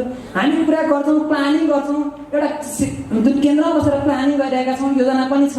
तर कता कता यो पढाउने ठाउँमा र वास्तविक किसानको जीवनस्तरमा चाहिँ यो कुराहरू मेल नगरेको हो कि जस्तो मैले एउटा अनुभव लागेको छ, मैले सेयर गरेँ है। खाने जो स्पेसलिटी भन्छ नेवार उसमा चाहिँ त्यही पाउनै गाह्रो भयो भने के भएछ भनेर हेर्दै जाँदा के भएछ भन्दा सब चाइनिज व्यापारीहरूलाई के कुरो उनीहरूले पत्ता लगाएका छन् भने हामी चाहिँ त्यो हाडमा टाँसिएको जुन चाहिँ मेम्ब्रेन टाइपको रहन्छ नि त्यो चिज चाहिँ हामी त फालिदिन्छौँ। हामी त त्यसलाई युज गरेकै हुँदैनौँ। रहेछ के भने त्यो चाइनिज हिसाबबाट त्यो डेलिकेसीमा आउनु रहेछ। भएपछि यो भैँसीहरूको जति हाडबाट हामीले चाहिँ कार्यदक्षको सुरक्षा हाउसका आदिहरूको फालिने अथवा यति मल बनाउनु हुन्थ्यो त्यो चाहिँ सबै चाइनिज व्यापारीहरूले लिएर गएको छ। That's very interesting. र त्यो चाहिँ काफी एक्सपेन्सिभ हिसाबबाट बिग्रो रहेछ त्यो चाहिँ है। र अर्को त्यहीसँग सम्बन्धित अर्को पार्टी के हो भने अहिले कति बेला कसले कहाँ पत्ता लगाएर के कुरो चाहिँ प्रड्युस गरेर लगिराखेको छ भन्ने पनि एउटा अपडेटेड हुन एकदमै जरुरी रहेछ। फ्याक्चुअल कुरा त्यो के भने भैँसी चाहिँ अब हामीले पाल्न छोड्यौँ। बडो इन्ट्रेस्टिङ छ यो ट्रेन यहाँहरू जो चाहिँ यो सेक्टरमा इन्भल्भ हुन्छ उहाँहरूलाई बढी थाहा होला। एउटा भैँसीलाई 70-80 हजार अथवा 1 लाख रुपियाँ पऱ्यो। ल्याएर त्यो भैँसी चाहिँ बाली गइदिएन भने किनभने त्यो दुध छोडेर बखेर हुनुभन्दा पहिले नै बाली जानुपर्छ अनि बल्ल 3-4 महिनाको ग्यापमा चाहिँ भैँसी ब्याउँछ। नत्र भैँसी ब्याउँदैन हामीलाई थाहा भयो के भने अब भैँसी चाहिँ बकेर्नु भयो, दुध दिन छोड्यो, इमिडिएटली बाली गएको छैन भने 1 वर्षसम्म कोही पुरेर नबस्नु भैँसी बेच्यो। अनि त्यो ममाउनु छ अथवा के भन्छ गइगयो हुँदा यहाँ दिनुभयो स्याप्रोसकोबाट, त्यसको लागि धन्यवाद। यहाँबाट चाहिँ मैले धेरै कुराहरू सिक्न पाएँ र हामीले यहाँ डुप्लिकेसनहरूको कुराहरू गर्छौँ। त्यसमा हामीले मेक नेपाल प्रिन्टको कुरा गर्दैछौँ। यो मेक नेपाल प्रिन्टको जुन चाहिँ हाम्रो भिजन छ त्यसलाई चाहिँ अलिकति राम्रो गर्नको लागि अझै हामीले वर्किङ ग्रुपहरू लाइभलीहुड वर्किङ ग्रुप बनाउने हो कि त्यसले चाहिँ टेवा पुग्छ। कसैले एउटै ठाउँमा म केरलमा अथवा उत्तरी गोर्खामा काम गर्छु भने त्यहाँ WWFले पनि काम गरिरहेको छ, त्यहाँ डुप्लिकेसनहरू भइरहेको छ। त्यस भएको हुनाले एउटा वर्किङ ग्रुप भएको खण्डमा चाहिँ कसले कहाँ काम गरिरहेछ, डाटा कहाँबाट हो सबै त्यहाँबाट थाहा हुन्छ। र मेक नेपाल प्रिन्टको जुन भिजन छ त्यसलाई चाहिँ हामीले एचिभ गर्न चाहिँ अलिकति टेवा पुग्छ कि जस्तो लाग्छ मलाई। एक किसिमको मिक्स भयो। मेरो चाहिँ प्रश्न चाहिँ खास चाहिँ त्यो बजारमा पनि यो जुन फाइनेन्सियल एक्सेसको कुरा खास गरेर साना किसान विकास ब्याङ्कलाई चाहिँ हो मेरो जिज्ञासा मात्रै हो। यो कुराहरू धेरै फाइनेन्सियल एक्सेसको कुराहरू थियो। जेनरली फाइनेन्सियल एक्सेसको कुरा एक ठाउँमा छ, तर एग्रिकल्चर फाइनेन्सिङको कुरा चाहिँ झन् अझै चाहिँ मेरो विचारमा अलिक गाह्रो कुराहरू होला। र मेरो आफ्नो चाहिँ अलिकति अनुभव पनि यो एग्रिकल्चर बिजनेसमा अलिकति भएको हुनाले र सम्भवतः साना किसान विकास ब्याङ्क साना किसान जुन ब्याङ्क हो मेरो विचारमा एक्सक्लुसिभली फार्मिङमा नै तपाईँको फोकस हो जस्तो लाग्छ ब्याङ्क। र यहाँ उहाँको प्रेजेन्टेसनमा पनि तपाईँको जुन च्यालेन्जेसहरू देखियो, जुन उहाँले त्यसको बोटलनेक्स कन्स्ट्रेन्टहरूको कुरा गर्नुभयो, खास गरेर साना किसान विकास ब्याङ्ककै अनुभव के छ प्रोडक्ट इनोभेसनमा, खास गरेर जुन लोन प्रोडक्ट इनोभेसनमा, खास गरेर जुन भ्यालु एडिसनको कुराहरू आयो साना किसान फेडरेसनको तर्फबाट, त्यो भ्यालु एडिसनको कुरामा र जुन चाहिँ जुन प्रफिटरिङको कुरा छ अर्थात् एक्सप्लोइटेसनको कुरा छ बिचमा भ्यालु चेन एग्रिकल्चर भ्यालु चेनमा, र त्यसमा जुन अहिले फेडरेसनको जुन मार्केटिङ जुन इनिसिएटिभ छ आई थिङ्क धेरै प्रेजवर्दी कुरा हो जस्तो पनि लाग्छ। र त्यसमा साना किसान विकास ब्याङ्कको चाहिँ रोल खास गरेर फाइनेन्सिङमा के छ अर्थात् साना किसान विकास ब्याङ्कको जुन इभोल्युसन छ त्यसमा चाहिँ तपाईँको एग्रिकल्चर लोन प्रडक्टमा एक्सक्लुसिभली अरू मेन स्ट्रिम ब्याङ्क अर्थात् A class B class C class ब्याङ्कभन्दा के फरक छ होइन त्यो चाहिँ अलिकति भएदेखि हामीले पनि जान्न पाउँथ्यौँ कि भन्ने पनि हो। किनभने हामी जस्तै यो चाहिँ रिस्क क्याटेगोरीमा परिसके पछाडि र फेरि एक्सपेक्टेसन चाहिँ युथले नै तपाईँको एग्रिकल्चर कमर्सियलाइजेसन र एग्रिकल्चरको चाहिँ तपाईँको अरू डिमेन्सनमा चाहिँ ट्रान्सफर्मेसन गर्ने एक्सपेक्टेसन पनि गर्ने र ब्याङ्किङ सिस्टमले चाहिँ तपाईँको चाहिँ क्रेडिट रेटिङ गर्दाखेरि युथ चाहिँ तपाईँको हाई रिस्क क्याटेगोरीमा राख्ने होइन। भनेपछि मेरो विचारमा यो प्याराडोक्सिकल चिजहरूले तपाईँको चाहिँ अलिक लाँदैन कि भन्ने लाग्छ। त्यसो अनि यहाँ प्रेजेन्टेसनमा के आयो भने कि एग्रिकल्चरलाई प्रमोट गर्नको लागि स्कुल लेभलमा करिकुलममा इन्क्लुड गर्नुपर्छ भन्ने कुरा आयो र यो चाहिँ हामीले मैले भनौँ न 3 वर्ष अगाडि ट्राई गरेँ है। त्यो स्कुल गार्डनिङ प्रोग्राम भनेर हामीले 2टा स्कुलमा चाहिँ नि यसलाई गाउँको 2टा स्कुलमा इम्प्लिमेन्ट गर्ने कोसिस गरेँ। त्यहाँनिर समस्या के भयो भने त्यहाँको प्यारेन्ट्सहरूले के भने भन्नुहुन्छ भने जिन्दगी त हाम्रो दुःख पाएर कृषिमा सकियो, हामी हाम्रो केटाकेटीहरूलाई फेरि किन कृषिमा लैजाने, एउटा ठुलो क्वेसन मार्क छ। भनेपछि यसलाई कसरी एड्रेस गर्ने? एकातिर यो छ भने अर्कोतिर के छ भने म यही सिलसिलामा इसिमोडसँग एउटा प्रोग्राममा चाहिँ इन्भल्भ भएको थिएँ। उनीहरूको पनि स्कुल गार्डनिङ प्रोग्राम नै थियो र त्यो प्रोग्राम चाहिँ उनीहरूले काठमाडौँभित्र प्राइभेट स्कुलहरूलाई लिएर 2-3वटा स्कुलमा उनीहरूले गरेका थियो। अनि हामी त्यहाँ हेर्न जाँदाखेरि त्यहाँकै केटीकेटीहरू चाहिँ मजाले कृषिमा इन्भल्भ भएर उनीहरूले आफै गाईबस्तुहरू पनि पालेका, बाख्रा पनि पालेका, कृषि पनि गरेका, फलफुलको बोटहरू पनि लगाएका यो चाहिँ नि देखियो। मलाई यहाँ 2टा कुरा छ। एउटा के भने सहरको केटीकेटीहरू एग्रिकल्चरमा इन्भल्भ हुनुको लागि इच्छुक, प्यारेन्ट्सहरू पनि इच्छुक, तर गाउँमा गयो भने यही कुरा हामीले गाउँमा गर्नु खोज्दाखेरि चाहिँ त्यहाँको प्यारेन्ट्सहरूले आएर नन कोअपरेटिभ गर्न नदिने मात्रै होइन कि नन कोअपरेटिभ त्यो राम्रो भइरहेछ भने पनि बाह्र हुँदिने, सबै खाइदिन्छ या गएर उखालिदिने, बोट हुन नदिने। किन हाम्रो केटीलाई हामीले चाहिँ नि कृषिमा लैजाने होइन, हाम्रो जस्तो दुःख हुनलाई किन पाउनु हुँदैन भने चाहिँ एउटा विडम्बना छ। यसलाई कसरी सल्भ गर्ने पोलिसी लेभलमा, कसरी करिकुलरलाई चाहिँ नि यसले एड्रेस गर्छ, त्यही मलाई जान्नु लाग्यो। Thank you. टाढा कपिलवस्तुको एउटा गाउँबाट आएको साना किसान मध्येको एउटा किसान 2 थरीका आउने गर्छन्। हामीले देखेका छौँ ठुला किसान र साना किसान। म साना किसान मध्येको एउटा किसान। मैले तकरिबन 11 वर्ष खाडी मुलुकमा गैँती र बेल्चा चलाएर कमाएको पैसा लिएर यो देशमा कृषि क्षेत्रमा केही गर्नुपर्छ भन्ने ठानेर एउटा सरकारी स्कुलको खुल्ला जग्गा जहाँ गाई भैँसी चर्ने युज नभएको जग्गालाई 4 बिघा जग्गालाई मैले लिजमा लिने प्रोसेस गरेँ र स्कुललाई पनि संस्थालाई पनि फाइदा हुने तरिकाले अहिले मैले लिजमा लिएर एउटा कपिलवस्तु बाख्रा पालन तथा कृषि फर्म सँगसँगै अहिले कपिलवस्तु भैँसी पालन भनेर चाहिँ सञ्चालन गरिरहेको छु र बाख्रा 2070 सालदेखि गरिरहेको पेसा अहिले चाहिँ लाइभ स्टकमा अब गाई भैँसीको र पहाडिया यो कागतीको पनि मैले खेती एकै ठाउँ गरिरहेको छु।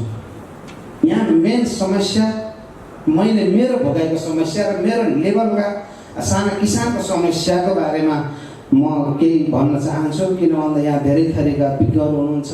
यति ठुलो मञ्च जसका यहाँको एउटा निस्केको निर्णयले राज्य सञ्चालन गर्ने यो सरकार समक्ष पनि यहाँको निर्णय सुन्नुपर्छ र सुनिन्छ होला जस्तो लाग्छ। यहाँ धेरै विज्ञहरू हुनुहुन्छ र किसानको मेरो आफ्नो समस्या मैले 55-60 लाख लगानी गरेको छु।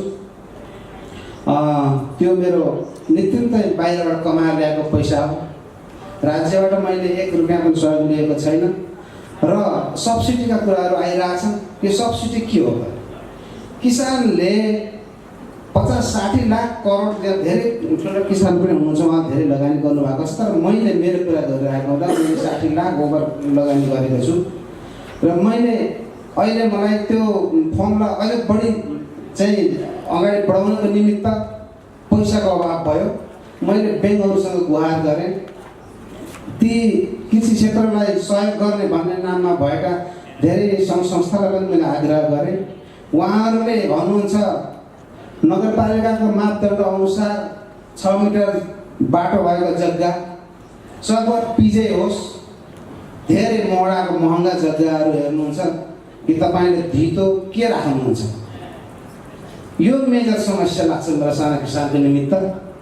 र मैले यहाँ आग्रह गर्न के चाहेको भन्दा ती किसान जसले गाउँका कुना कप्तेरामा काम गरिरहेछन्, जसको सपोर्ट मेड नेपाल यो भिजनलाई पनि सपोर्ट गरिरहेको हुन्छ प्रत्यक्ष रूपमा, त्यस्ता किसानहरूलाई उसले लगानी गरेको प्रोजेक्टको आधारमा कमसेकम ह्यान्ड टु ह्यान्ड सहयोग गर्नुपर्छ।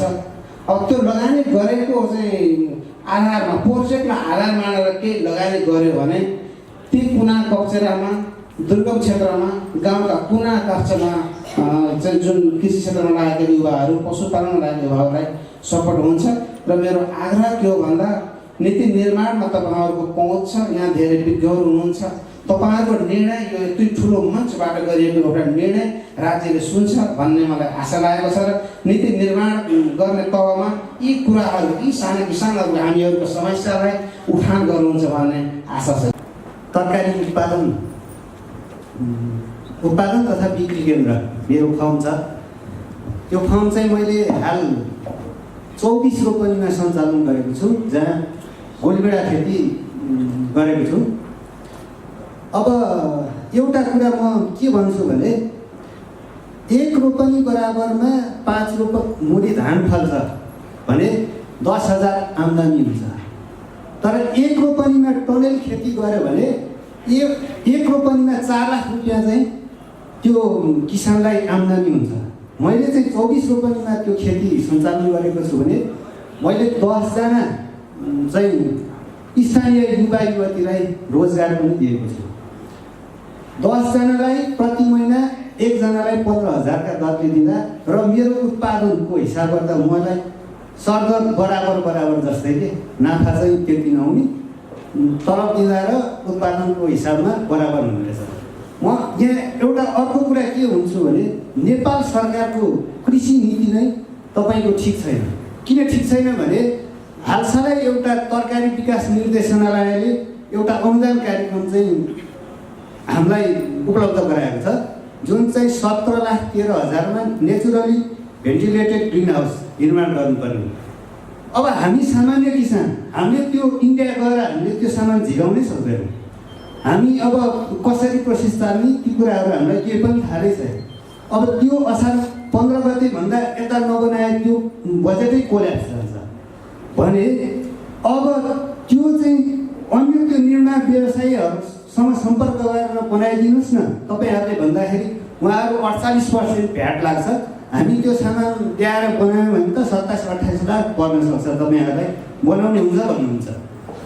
अब यो कुरामा चाहिँ मेरो प्रश्न के भने यहाँ मैले यो उसमा प्रोग्राममा पढाएको थिएँ, यहाँ कृषि मन्त्री आउनुहुन्छ भन्ने कुरा, उहाँहरूलाई यो कुरा चाहिँ यहाँहरू समक्ष किसानको विषयमा यो कुरो चाहिँ राखिदिनु होला भन्दै मेरो 2 सवाल के अब दुईटा भने प्रेजेन्टेसनमा चाहिँ यो हामीले युथको इन्भल्भमेन्टको कुराहरू गऱ्यौँ, यति चाहिँ हाम्रो लगानीको कुरा गऱ्यौँ। तर हाम्रो यो प्रोडक्सन किसान बेस यो कार्यक्रम आजको प्रेजेन्टेसन भएको हुनाले बढी फोकस चाहिँ किसिममुखी भएको हुनाले चाहिँ यसमा कति प्रोडक्सन हुन्छ भन्ने कुराहरू, हाम्रो टार्गेट बेनिफिसियरीहरू यति छ, त्यो टार्गेट बेनिफिसियरीले हामीले प्रोडक्सन यति गरेको छ, अनि त्यसको चाहिँ हाम्रो इम्पोर्ट सब्सिडी कति भएको छ त कन्ट्रीको लागि भन्ने कुरा त्यो डाटा चाहिँ आएन नि। त्यो डाटा आइदिएको भएपछि हाम्रो प्रोडक्सन गरेको अथवा भेजिटेबल फार्मिङ हो अथवा लाइभ स्टकमा होस् अथवा जुनसुकै उसमा हामीले लगानी गरेका छौँ त्यसको प्रोडक्सन यति भएको छ, हाम्रो बाहिरबाट एक्सपोर्ट यति हुन्थ्यो र इम्पोर्ट यति हुन्थ्यो, त्यो चाहिँ यति सब्सिडी भएको डाटा आइदिएको भए चाहिँ फर्दर एक्टिभिटिज फर्दर प्रोग्रामको लागि सजिलो हुन्थ्यो भन्ने मेरो सानो सुझाव हो। थ्याङ्क यू, धन्यवाद। म सुर्खेतदेखि आएको साना किसान सहकारीको सदस्य हो। म एउटा कृषि व्यवसायी महिला पनि हो। मसँग 35 35वटा पशुहरू छ, गाई भैँसी गरी 35वटा छ, जसमा म पर डे 150 लिटरसम्म दुध बिक्री उत्पादन हुन्छ मेरो फार्ममा। अब हामीलाई सबैजनाले सबै निकायहरूले उत्पादन गर्नुहोस् मात्रै भन्ने र हामीले कहिलेकाहीँ हाम्रो उत्पादन भएको दुध पनि त्यो बिक्री गर्न सक्दैनौँ कि हामी त्यस्तो समस्या हुन्छ भनेपछि हामीले दुधलाई कुनै पनि अरू परिकारमा बदलेर बेच्न वा राज्यले पनि किसानहरूलाई उत्पादन गरेको वस्तुलाई सहकारी मार्फत उपभोक्ता र उत्पादक बीच कसरी समन्वय ल्याउन सक्छ भन्ने एउटा मेरो प्रश्न। र अर्को कुरा, मैले अहिले 5-6जना बच्चाहरूलाई अर्ग्यानिक खेती भनेर अर्ग्यानिक उत्पादन गरेर कोपिला भ्यालीको 5 बच्चाहरूलाई खाद्यान्न दिने भन्ने एउटा हामीले यही साना सुर्खेत गुलाटीको साना किसान सहकारीबाट हामीले जिम्मा लिएको छौँ। त्यसमा पनि मैले 30 कट्टा जग्गामा अर्ग्यानिक खेती भनेर तरकारी खेती सुरु गरेको छु। पशु प्लस तरकारी खेती छ। त्यसमा हामीले जस्तो 80 रुपियाँ केजी त्यहाँ माघको महिना टमाटर उत्पादन गरेको बजारमा बिक्री गर्दै थियौँ भने यता नेपालको रुपैयाँ भारतको नाफा भएको कारणले गर्दा इन्डियाले 15 रुपियाँ किलो टमाटर ल्याएर बजारमा बेच्थ्यो। बजारमा फालेपछि हामी कस्तो पायौँ भने हाम्रो अब त्यहाँ उत्पादन भएको हामीले 15 रुपियाँ केजी बिक्री गर्दा हाम्रो लगानी नउठ्ने र हाम्रो लगानी अब 1 केजी बराबर कम्तीमा पनि अप्सनमा निकाल्दाखेरि 45 रुपियाँ पर्न जान्छ। र यस्तो भइसकेपछि अब हामी जस्तो किसानले यस्तो मार खेप्न परेपछि हामी अब कसरी हामी कृषि क्षेत्रमा अर्ग्यानिक क्षेत्रमा लाग्ने, हामी हाम्रो अर्ग्यानिक उत्पादनहरूलाई बजारीकरण बजारको ग्यारेन्टी नभएसम्म हामी अर्ग्यानिक उत्पादन गर्न सक्दैनौँ कि जस्तो मलाई लाग्छ। र अर्को कुरा, म सुर्खेतको भएको कारणले गर्दा पश्चिम बेल्टमा जुन अर्ग्यानिक उत्पादन गर्ने भनेको जुम्ला, कालीकोट, मुगु जस्ता विकट जिल्लामा जुन किसानहरू हुनुहुन्छ उहाँ किसानहरूको लागि हामीले सूचना कसरी आदान प्रदान गर्ने, उहाँले उत्पादन गरेको चिजलाई कसरी सहकारी मार्फत नै उपभोक्ता र उत्पादक बीच समन्वय गरेर बेच्न सकिन्छ भन्ने मेरो एकदमै राम्रो भइरहेछ। युथहरूलाई चाहिँ एग्रिकल्चरमा ल्याउनु पर्यो भन्ने जस्तो कुरो भइरहेछ। अब एग्रिकल्चरमा ल्याउने, अब म एउटा अनुभव बताउँछु। म ब्याचलर फर्स्ट इयर पढाइको हिसाबले र 2015-16मा इजरायल गएर रिटर्न आएको पनि हो र अहिले म कृषि पेसामै लागिरहेको छु। अब गाउँमा चाहिँ अहिले कस्तो भइरहेछ भने यो फर्स्ट इयर ब्याचलर पढेको मान्छे एग्रिकल्चरमा लाग्छ भने किन पढाइ गर्नु पर्यो त? पढाइ नगरे पनि एग्रिकल्चर त नपढेकोले पनि गर्छ नि त। त्यो माहौल अझसम्म पनि छ। अनि त्यसपछि अब एग्रिकल्चर गरौँ त भनेर अब सबै कुरोलाई नसुनिकन वास्ता नगरिकन एग्रिकल्चर गर्दाखेरि पनि अब लगानीको अभाव हुन्छ, त्यो सबैलाई थाहा भएकै छ। लगानीको लागि अब हामीले ब्याङ्कहरूमा गयो भने म जग्गा किन्छु भनेर भन्यो भने ब्याङ्कले पैसा प्रशस्त दिन्छ, गाडी किन्छु भन्यो भने पनि प्रशस्त दिन्छ। तर म एग्रिकल्चर गर्छु, मेरो प्रपोजल यस्तो छ, म यसरी प्रफिट लिन सक्छु भनेर प्रपोजल पेस गर्दा पनि ब्याङ्कले विश्वास गर्दैन। अब यो अनि अर्को कुरो एउटा चाहिँ अब इन्डियाको कुरो आइरहेछ, प्राइजको कुरो आइरहेछ, उत्पादनको प्राइजको। उनीहरूले उत्पादन गरेको चिज 10 रुपियाँमा नेपालमा उहाँहरूदेखि यहाँसम्म ल्याउँदा 10 रुपियाँ ल्याउँदा पनि उनीहरूलाई प्रफिट भएर बेचेकै होला। तर त्यही प्रोडक्सन नेपालमा उत्पादन गर्दाखेरि 20 रुपियाँ जाँदाखेरि यहाँकोलाई कस्ट पनि उठ्न गाह्रो हुन्छ भने यो कसरी मेन्टेन गर्न सकिन्छ भन्ने कुरो कस्तो हुन्छ। धन्यवाद। जस्तो डिसेबल्ड फ्रेन्डली टेक्नोलोजी एग्रिकल्चरमा चाहिन्छ भन्ने कुरा, यसमा कुनै विवाद भएन। यो सुधार हो, वास्तवमा चाहिन्छ। दुधहरूलाई जो डिसेबल्ड छ उनीहरू फिजिकली डिसेबल्ड होला तर मेन्टली उनीहरू साउन्ड हुन्छन्, उनीहरू एकदम इन्टेलिजेन्ट हुन्छ। त्यो कुरा हिजोको प्रेजेन्टेसनमा पनि आएको थियो। एकजना डिसेबल्डको लाई एग्रिकल्चरमा अर्ग्यानिक एग्रिकल्चरमा इन्भल्भमेन्ट गराउने सम्बन्धमा त्यसैले उहाँहरूको इन्भल्भमेन्ट आवश्यक छ। उनीहरूलाई टेक्नोलोजी युथहरूलाई हुने फ्रेन्डली टेक्नोलोजी आवश्यक छ। र अर्को युथ आर रिस्की क्लाइन्ट भनेको चाहिँ मैले प्रेजेन्टेसनमा युथहरू चाहिँ रिस्की क्लाइन्ट हुनु भनेको होइन कि अहिले चाहिँ they are suppose to be risky clients. मैले युथहरूलाई एग्रिकल्चरमा इन्भल्भमेन्ट गराउने च्यालेन्ज र प्रब्लमहरू के छ भन्दाखेरि अहिले चाहिँ के सोचिन्छ भने युथहरूसँग कोलेट्रल हुँदैन।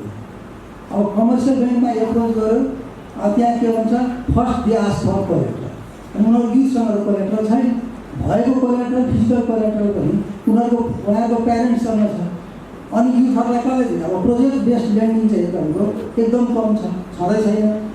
प्रोजेक्ट हेरेर यहाँ अहिले आयो, प्रोजेक्ट बेस्ड ल्यान्डिङ गर्नुपर्छ, तर त्यो पनि अहिले छैन। त्यसैले युथहरूसँग फिजिकल कोलेट्रल नभएको हुनाले उनीहरूलाई कृषिमा ल्याउन अप्ठ्यारो भएको छ। यो च्यालेन्ज हो अहिले। अब यसलाई ओभरकम गर्नुपर्छ। ओभरकम गर्नका लागि युथहरूलाई चाहिँ प्रोजेक्ट बेस्ड ल्यान्डिङ, उनीहरूले चाहिँ आफ्नै ल्यान्ड किनेर अथवा लिजमा लिएर कृषि गरिरहेछन् भने उहाँहरूलाई सपोर्ट गर्नुपर्छ, प्रोजेक्ट बेस्ड ल्यान्डिङ गर्नुपर्छ भन्ने मेरो भनाइ। And that was a big transformation that occurred about 20 years ago in the Australian financial sector, and that caused a lot of the big banks to wake up and catch on and start funding social enterprise, funding social impact. So you've got to kind of be the change if you want to see the change as well. You can't always ask the banks to respond. You've got to enact that change. So we start our own financial institutions, just with collectives of 100 people. We contributed a little bit of money, and then we lent that money out at low interest for cows, for vegetable seeds to small producers. And then that money went back to the central bank that was operated like a social enterprise with big social impact and environmental impact statements. And that was really the catalyst for the environmental movement in Australia. So that's finance, and then there's different models for that too, different business models. So when I design a system, I don't just ask for one financial yield, I ask for 6 or 7. So we can ask the same of our farms, of our design, and of our businesses really. So that's another important one. There was another one on permaculture breaking poverty. So permaculture itself has helped 3 million people globally escape poverty. That figure was in the 1990s, so now it'd be a lot more. It's also a big education tool. So how we get people out of poverty in Nepal is through farmer training. We've got a 1-day farmer training and a 3-day farmer training, and then you do your permaculture design certificate after that. विश्व पोषण पनि यहाँहरूले दिन प्रयास गर्नुभएको छ। सबभन्दा पहिला डाक्टर साहबले यो डुप्लिकेसनको कुरा चाहिँ के होला भन्ने चाहिँ जिज्ञासा राख्नु भएको छ। म के अनुरोध गर्न चाहन्छु भने हाम्रो कार्यक्रमभित्र चाहिँ मिनिमम 400 सदस्य र म्याक्सिमम 11,000 सदस्य एउटा संस्थामा चाहिँ संलग्न हुनुहुन्छ, र त्यो संस्थाको बिचमा अरू विभिन्न यो एनजिओ आइएनजिओहरू पनि समय समय नपुग्नुहुन्छ। कोही टेक्निकल सपोर्ट दिने भनेर, कोही म भ्यालु चेनमा मद्दत गर्छु भनेर, कोही चाहिँ अरू चाहिँ म ट्रेनिङ दिन्छु भनेर, कोही चाहिँ तिमीहरू इन्कम जेनेरेटिङमा यति गर भनेर जानुहुन्छ, जुन चाहिँ कोही 1 वर्षको हुन्छ, कोही 2 वर्षको हुन्छ, कोही 3 वर्षको हुन्छ। अनि त्यो उहाँहरूले पनि हाम्रा मेम्बर भन्नुहुन्छ, तर त्यो 1 वर्ष 2 वर्ष 3 वर्षपछि उहाँहरू फर्केर जानुहुन्छ, उहाँहरूसँग केही हुँदैन। हाम्रो त्यस्तो होइन। यो चाहिँ अब हामी सस्टेनेबल एप्रोचमा सिस्टमेटिक एप्रोच पनि भन्छौँ। सस्टेनेबिलिटीको हिसाबले हामी त्यहाँ भएभरका ती घरधुरीलाई समाटेर दीर्घकालीन रूपमा, अर्थात् उनीहरूको पुर्खासम्म पनि त्यो संस्था चलेर उहाँहरू मेम्बर हुने, छोरानातिको पालासम्म पनि त्यो हिसाबले गएको हुनाले अरूको डुप्लिकेसनसँग यसले कुनै पनि तात्विक राख्दैन भन्ने हामीलाई त्यो चाहिँ लागेको छ। तर बेला बेलामा आउने अब हाम्रो साना किसानहरू ब्याङ्कले कर्जा दिन्छ, हामीसँग भएको टेक्नोलोजी केही दिएका छौँ, बाहिर पनि पठाएका छौँ, अरू चिज पनि धेरै आवश्यक छ ती साना किसानहरू। त्यसैले केही दिन्छु भन्दाखेरि चाहिँ नो भन्दैन उहाँहरूले, तर त्यहाँ 1 वर्ष 2 वर्ष 3 वर्ष कति बस्ने हो बस्नुहुन्छ, अलिअलि दिनुहुन्छ, त्यसपछि जानुहुन्छ। उदाहरणको लागि एउटा सानो मात्रै, हजुर पनि त्यो क्लिनिक्स भन्ने एउटा युएसएआइडीको प्रोजेक्ट थियो, हजुर त्यहाँ हुनुहुन्थ्यो। हामीलाई एउटा सानो अध्ययन गर्न दिनुभएको थियो, मेरो कलिग्स यहीँ हुनुहुन्छ, अध्यक्षज्यू पनि यहीँ हुनुहुन्छ। हाम्रो अर्गनाइजेसनलाई त्यो अध्ययन गर्न दिएको थियो। पाल्पा, गुल्मी, अरखाँची, प्युठान, रोल्पा र के थियो अहिले छुट्टिएको जिल्ला जाजरकोट र रुकुम, त्यो जिल्लाहरूको हामीले अध्ययन गरेर आयौँ। अनि त्यहाँ मेम्बरहरूको कुरा सबै अध्ययन गर्दा के हो भने मान्छेलाई मल पनि दिएको छ टेक्नोलोजी भनेर, जेटीहरू पनि राखेका छन्, कार्यालय पनि खुलिया छ, मलको बोराहरू त्यहाँ लगेर राखेका छ, उसले प्रयोगै गरेका छैन। रिपोर्टबाट नेगेटिभ आयो। एकजना हामीसँग काम गर्ने कलिग रमेश गौतम हुनुहुन्थ्यो, मलाई त गाली गर्नुभयो, यस्तो रिपोर्ट लिएर आउने तपाईँले भन्नु, मेरो जागिरै जाने भयो भनेर चाहिँ भन्नुभयो। अब के गर्ने त भने भए मिलाउनु पर्यो। फेरि दौडेर गएर कसरी मिलाउन सकिन्छ भनेर खोजेर ल्याएर फेरि त्यसलाई अलिकति मिलाइयो कि मिलाएर हजुर उदाहरणको लागि मैले एउटा सानो उदाहरण मात्रै भनेको त्यस्तो पनि मेम्बर चाहिँ छ तर अब हाम्रो मेम्बर चाहिँ ड्रप रेट कति छ त भन्दा 0.05% त्यो पनि पहाडको जुन तराईतिर सर्ने ड्रप रेट छ र बाँकी त हाम्रो त दीर्घकालीन रूपमा भएको हुनाले त्यो डुप्लिकेसनले केही पनि प्रभाव पार्दैन भन्ने एउटा ग्रिन नेपाल प्रमोट गर्नको लागि हेल्प गर्न सक्छ यी डिफ्रेन्ट जुन चाहिँ हामीहरूको सेक्टर भन्नुहोस् प्रोग्राम भन्नुहोस् एक्टर्सहरूलाई कोअर्डिनेट पनि गर्ने र तीभन्दा एक प्रकारले स्लाइटली माथि बसेर गाइड पनि गर्ने रिसोर्स पनि प्रोभाइड गरिदिने र नेसनभरि चाहिँ यो अनुभवहरूलाई प्रयोग गर्ने अपस्केल गर्ने कस्तो संस्था हुन सक्छ होला कसरी जाने मलाई लाग्छ यही नै कोर क्वेसन चाहिँ आजको भयो त्यसमा निश्चित रूपमा हामीले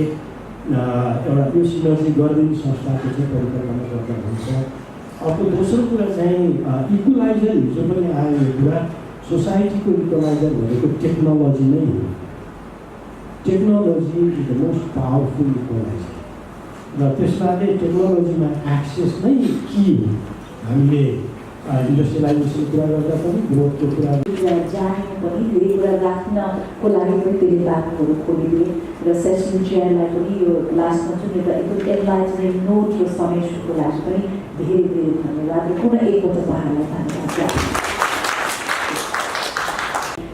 मद्दत गरेको छ त्यसको लागि धन्यवाद अब अर्को सेसन सुरु त गर्नुपर्ने हो तथापि म एकचोटि सेसन चेयरसँग हाम्रो अब अगाडि सेसन चेयरसँग यो पर्मिसन पनि मागे 10 मिनट्सको हामी किनकि बाहिर चिया पर्खिरहेको छ तर हामी मेकअप पनि गर्न अर्को सेसनमा 10 मिनट्स तपाईँहरू चिया चाहिँ लिएर भित्रै आइदिनु भयो भने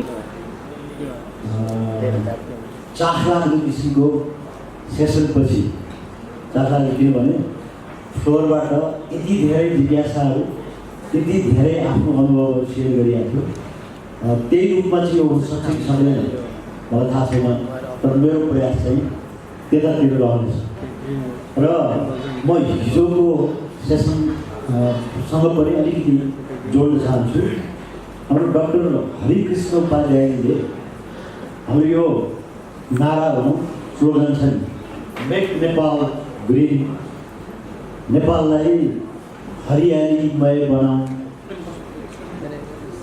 यसलाई हाम्रा पुर्खाहरूले वास्तवमा हरियालीको महत्त्व कस्तो र आपसमा बाँडचुँड गर्ने मेन मुख्य लक्ष्य रहेको हुनाले शुक्र तामाङजीले यो क्षेत्रमा प्राप्त गर्नुभएको हरियाली बचाऊ भन्ने अभियान कसरी लागू गरियो र त्यसबाट हामीले के फाइदा पायौँ भन्ने कुरो राख्नुहुनेछ र उहाँको र अर्को त्यो सहकारीका निर्माणको पद्धतिबारे एउटा चित्र भिडियो 5-7 मिनटको हामीले देखाउने पनि यो कार्यक्रममा राखिएको छ र अर्को त्यतिकै महत्त्वपूर्ण चाहिँ दिगो विकासको लक्ष्य प्राप्तिका लागि वातावरण मैत्री कृषिबारे खाद्य तथा कृषि सङ्गठनको प्रस्तुति डाक्टर कृष्णजीले गर्नुहुन्छ र आखिरमा चाहिँ हाम्रो जीवनकै निमित्त कति उपयोगी छ भन्ने विषयमा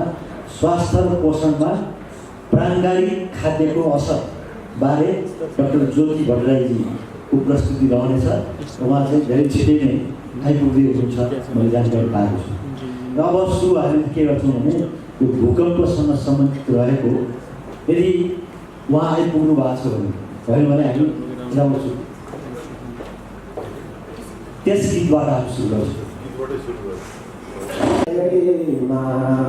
गाउँले मलाई जिगायो गाउँले मलाई जिगायो बनी भयो मालानी बुवाको भयो मालानी सँगसँगै डोलाइको मालानी सँगसँगै डोलाइको मालानी बाबुबाजी थियो आपाङ्गा छोरा रोएर हेऱ्यो आमालाई साना साना खोतामा आमा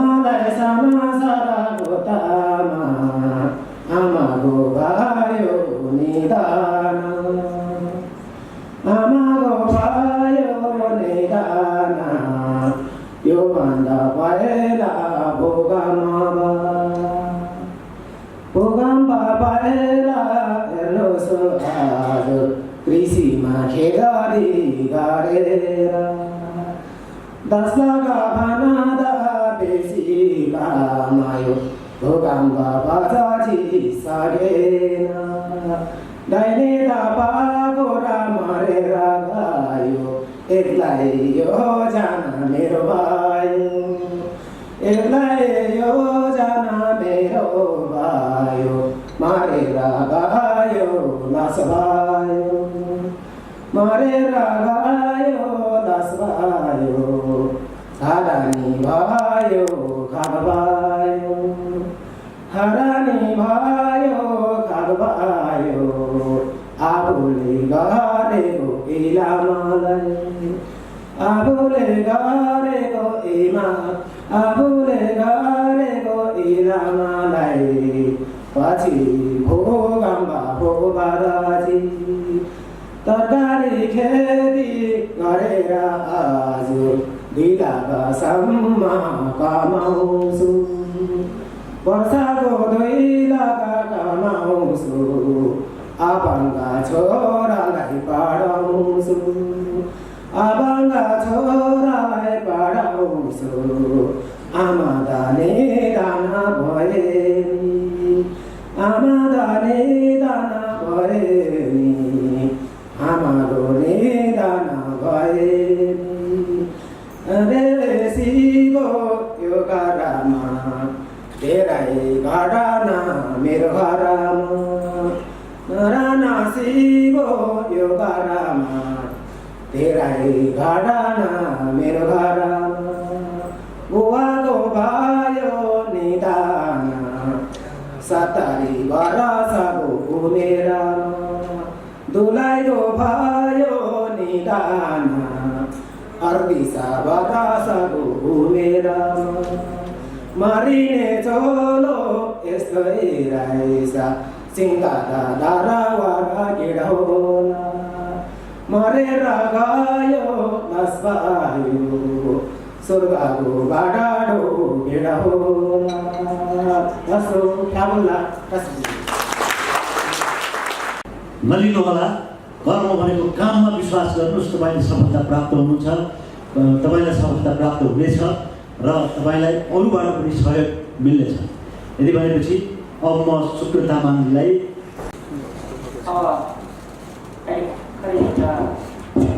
बिहारमा 3 वर्ष अगाडिको एउटा दुःखद घटनाको बारेमा मेरा आफ्नै साथी एउटै गाउँ 6 छिमेकका मित्र हुनुहुन्थ्यो उहाँले तपाईँहरूलाई एउटा सानो छोटो र मिठो गीतबाट तपाईँहरूले प्रस्तुत गर्नुभयो।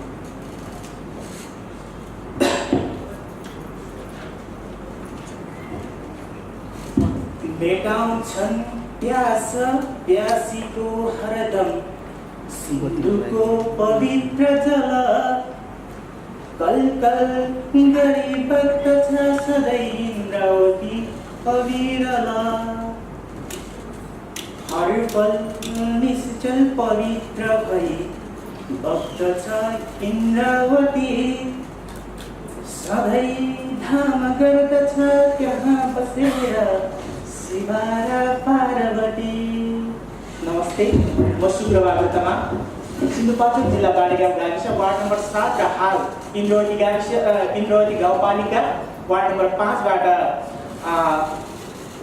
411 जनाको यो अपङ्गहरूको नेतृत्वबाट चाहिँ मैले आज बोल्ने मौका पाएका छौँ।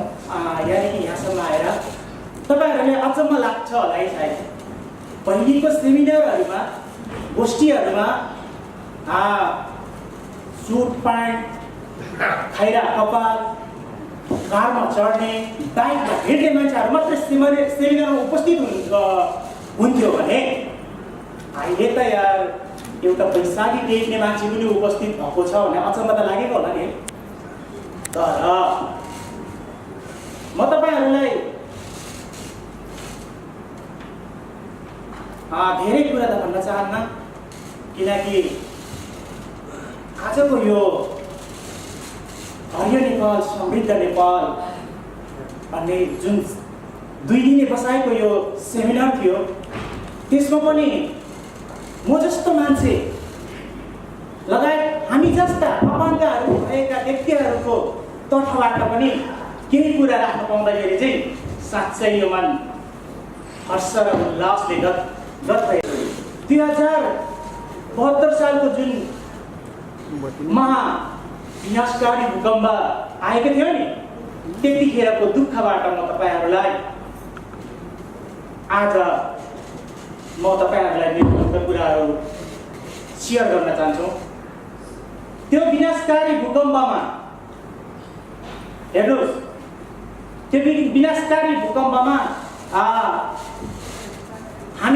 हामीलाई न राज्यको दृष्टिकोण हामी माथि पर्न आयो, न समाजको कुनै दृष्टिबाट नै हामीलाई हेर्न सक्यो।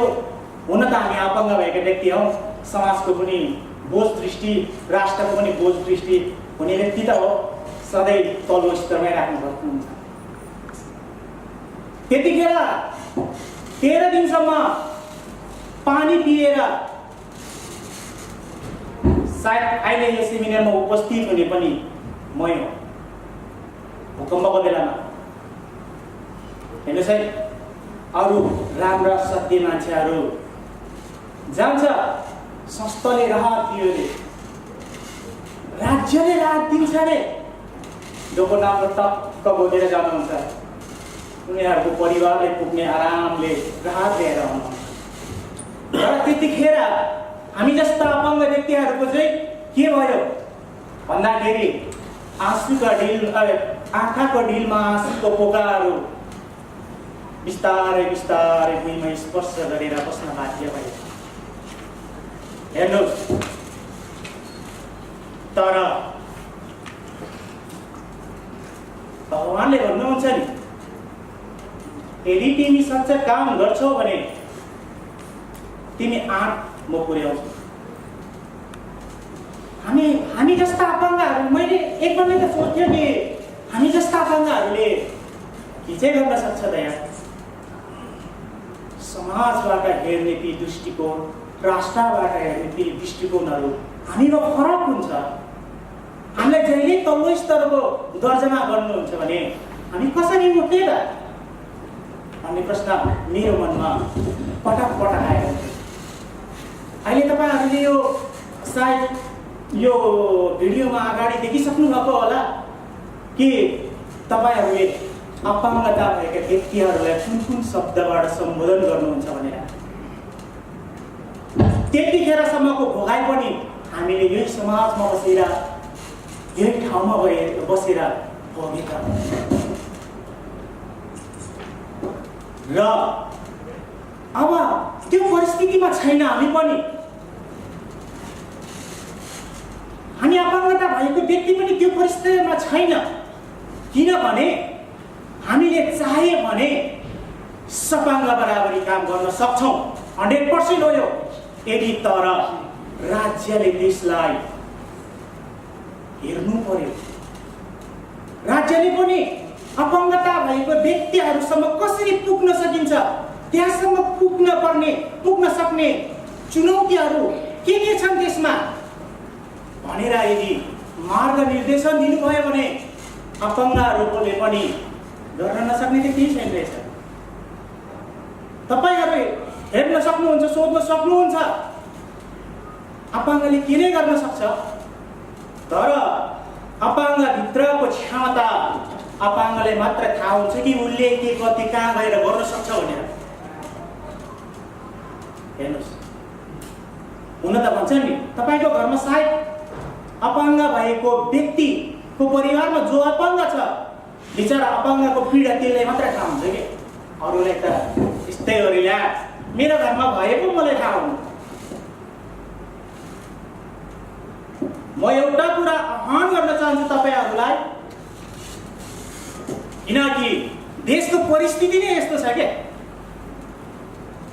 नेता नभइन्जेलसम्म हार गुहार गरेर भोट माग्छ, जितेपछि मन्त्रीको पदमा गएपछि खुट्टा परिवर्तन गरेर कुर्सीमा बस्नु भएपछि देशको के गाउँबाट उठाएका प्रश्नहरू पिउनुको हातमा दिन्छ र हे पिउन यो सबभन्दा लास्ट स्टेज पर आ, किनकि मेरो कार्यकालपछि मात्र यो खेला पर्छ। 6 महिना हुन्छ बिचरा, 6 महिना आफ्नो पेट भर्नलाई पनि यस्तो पाउँदैन, कहाँको त्यो गाउँको त्यो के अरे प्रश्नहरूमा आँखा खुल्यो। हेर्नुहोस् है सरकारको नीति, यसमा पनि मलाई विश्वास छैन। आजको यो हाम्रो 2 दिनको बसाइमा जति यहाँ स्क्रिनमा देखाउनु भएर म यो गर्छु त्यो गर्छु भन्नुभयो नि, अहिले त्यो ढोका खोलेर जानु भएपछि ढोका भित्रै हुन्छ, त्यो बाहिर जाँदैन। मित्रहरू यदि ख्याल गर्नुहोस् यो कुरा।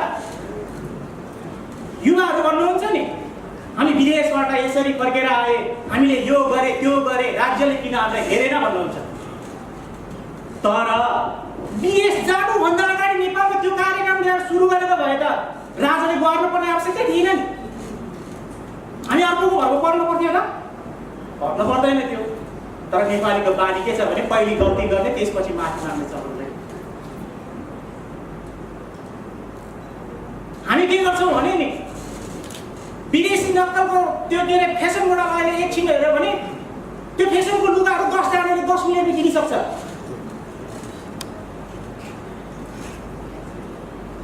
सहरमा होस् गाउँमा होस्, त्यो त्यहाँबाट अनि हुनेवाला 5 हलका छोराछोरीहरू के गर्छन् भने दिनमा त्यसले कसरी सम्झाउने त भने मैले यो जब भूकम्पपछि भूकम्प अगाडि मेरो बुवा बित्नुभयो, म पनि एउटा गरिब परिवारमा हुर्केका व्यक्ति हुँ। किनकि बुवाको निधनपछि भनेको मलाई धेरै नै गाह्रो भयो। बुवाले भन्नुभएको थियो कि जहिले भन्नुहुन्थ्यो कि यो शब्द मलाई अहिलेसम्म मलाई त्यो दिमागबाट हटाउन सकेको छैन। वाह, तेरो छातीमा चुलो थापेपछि तैँले थाहा हुन्छ। म अलमल्ल पर्थेँ क्या, छातीमा चुलो कसरी थाप्छ यार? यो हाम्रो बुवाले हुने कुरा गर्नुभएको हो कि नहुने कुरा गर्नुभएको यो भनेर म त्यो प्रश्नमा धेरै मेरो त्यो के यानि कि मेरो दिमाग त्यो गर्थ्यो क्या। जब बुवा बित्नु भएपछि चाहिँ मलाई 100% थाहा भयो कि चुलो भनेको मेरो जिन्दगी रहेछ। जब सम्पूर्ण चिज आफ्नै टाउकोमा खनाएर बुवा लाग्नुभयो स्वर्गतिर, त्यसपछि त्यो विषय त्यसपछि भनेको सम्पूर्ण जिम्मा आफूले सम्हाल्न परेपछि त चुलो के रहेछ त्यही जिम्मा रहेछ। हेर्नुहोस् है त, त्यहाँबाट आएर चाहिँ फेरि भूकम्पपछिको 1 वर्ष पछाडि मेरो आमा बित्नु भयो है। 4वटा दिदी बहिनी आफ्नै घरमा, सन्तानमा छोरा भनेको म एक्ला, त्यही पनि यस्ता हालतको पैसाको केही हिँड्न पर्ने। मैले गर्ने के त समाजमा सबैले व्याख्या गर्न थाले कि फलानाको छोरा अब चाहिँ मागेर खानुपर्छ।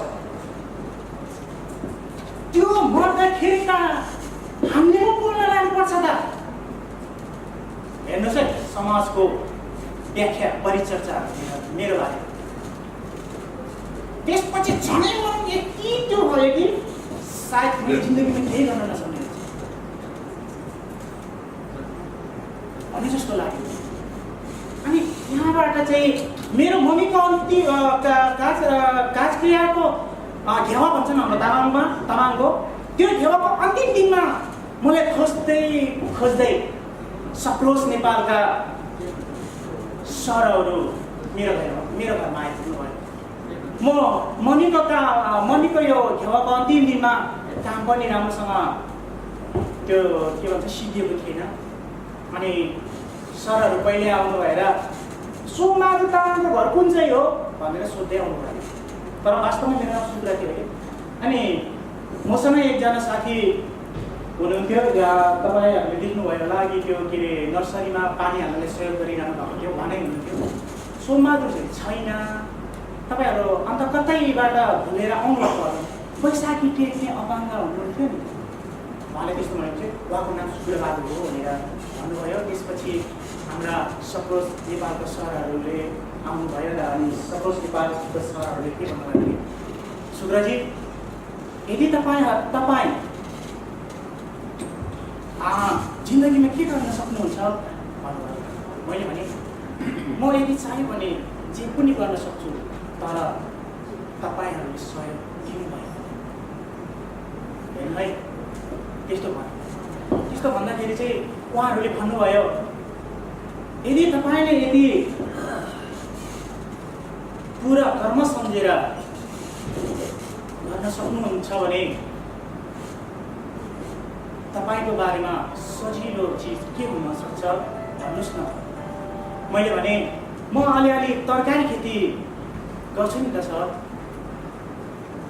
अब विदेश जाउँ भने यस्तो खुट्टा भएको मान्छे यसरी बैशाखी टेक्ने मान्छेलाई प्लेन चढेर बल्ल लान्छ। केही नगरौँ त मुखबाट पेटमा के पढाउने हो कि भन्नु। यो वास्तविक मेरो वास्तविक भोगाइ हो है। तपाईँहरूले सोच्नुभएको होला बल्ल बल्ल यता आएको के अब खोकिहाल्यो नि छोराले भन्ठान्नु होला, तर यो मेरो वास्तविक जीवनको भोगाइहरू है। अनि त्यहाँबाट मैले सोच्यो तरकारी खेती गर्छु भने। त्यहाँबाट यसमा चाहिँ मलाई दुईवटा पार्टले हेल्प गर्नुभयो, मतलब सहयोग दिनुभयो। एउटा सिडिएम र क्यापो भन्ने यो सप्रोजको दुई पाटाबाट चाहिँ मलाई सहयोग दिनुभयो, सहयोग गर्नुभयो। सिडिएमबाट दुईवटा टनेल दिनुभयो, एउटा नर्सरी एउटा उत्पादक गर्ने। अब गोलभेडाको टनेल मात्रै बनाएर दिए पनि बिउ कहाँबाट ल्याउने। नर्सरी मात्रै दिएर पनि उत्पादन भएको बिउ कहाँ यस्तै भएको जस्तो भएर उहाँहरूले पनि दोधार मेटाउनु भयो कि ठ्याक्कै ल सर तपाईँले चाहिँ यो अनि त्यसपछि मैले यो अघिदेखि नै अर्ग्यानिक कोहीले अर्ग्यानिक गर्नुलाई गाह्रो, कोही गर्नुपर्छ भन्ने सत्ता राम्रो थिएन। मैले चाहिँ फुल अर्ग्यानिक गरेँ। सेकेन्ड लटमा इजरायली एजेन्टबाट एकजना सर आउनु भएको थियो मेरो तरकारी ट्रेस गर्नलाई। उहाँले चाहिँ पाँचवटा ठाउँको 5वटा नर्सरी टेस्ट गर्दाखेरि मेरो तरकारीमा चाहिँ 100% अर्ग्यानिक निस्क्यो।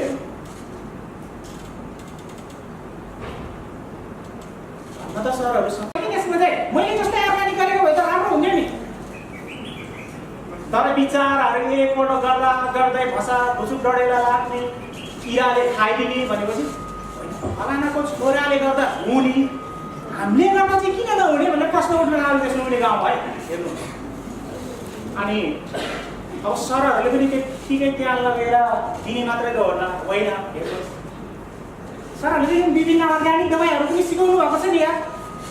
आफ्नै गाउँ भएका तितेपाती सिस्नो यो भनेको सबै ठाउँमा हुने चिजहरू त त्यसले कसरी सदुपयोग गरेर कसरी चाहिँ हामीलाई हाम्रो अर्ग्यानिक खेती तरकारी खेती गर्नलाई सहयोग पुर्याउँछ भनेर उहाँहरूले झोल मल बनाउन सिकाउनु भयो, जीवाणु बनाउन सिकाउनु भयो। अनि त्यसपछि तरकारी खेती गरेपछि यो कम्पोस्टको धेरै नै प्रब्लम भयो नि। जति के अरे 2-4वटा पशुपालन गरेर पनि नपुग्ने भयो क्या, एकैछिनमा चाहिएकै हुन्छ कहाँबाट। त्यसमा पनि फेरि सरहरूले के उपाय सोच्नु भयो भने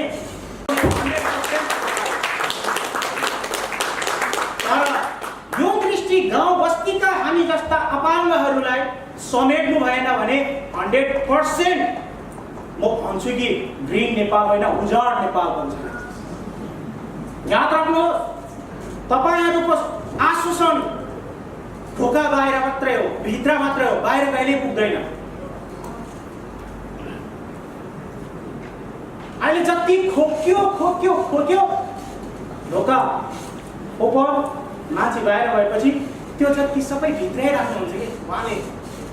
अनि हल्का रूपमा चाहिँ यसो ठेस लाग्दाखेरि सम्झिनुहुन्छ त्यो पनि दालमा 1, भातमा 1, चियामा 1 गर्दाखेरि एकपल्ट बसेर उठ्नु भएपछि सिक्नु सुब्रजी म अलिकति अब म लास्टमा के भन्न चाहन्छु भने अब मेरो समय भनेको 5 मिनट मात्रै बाँकी छ होइन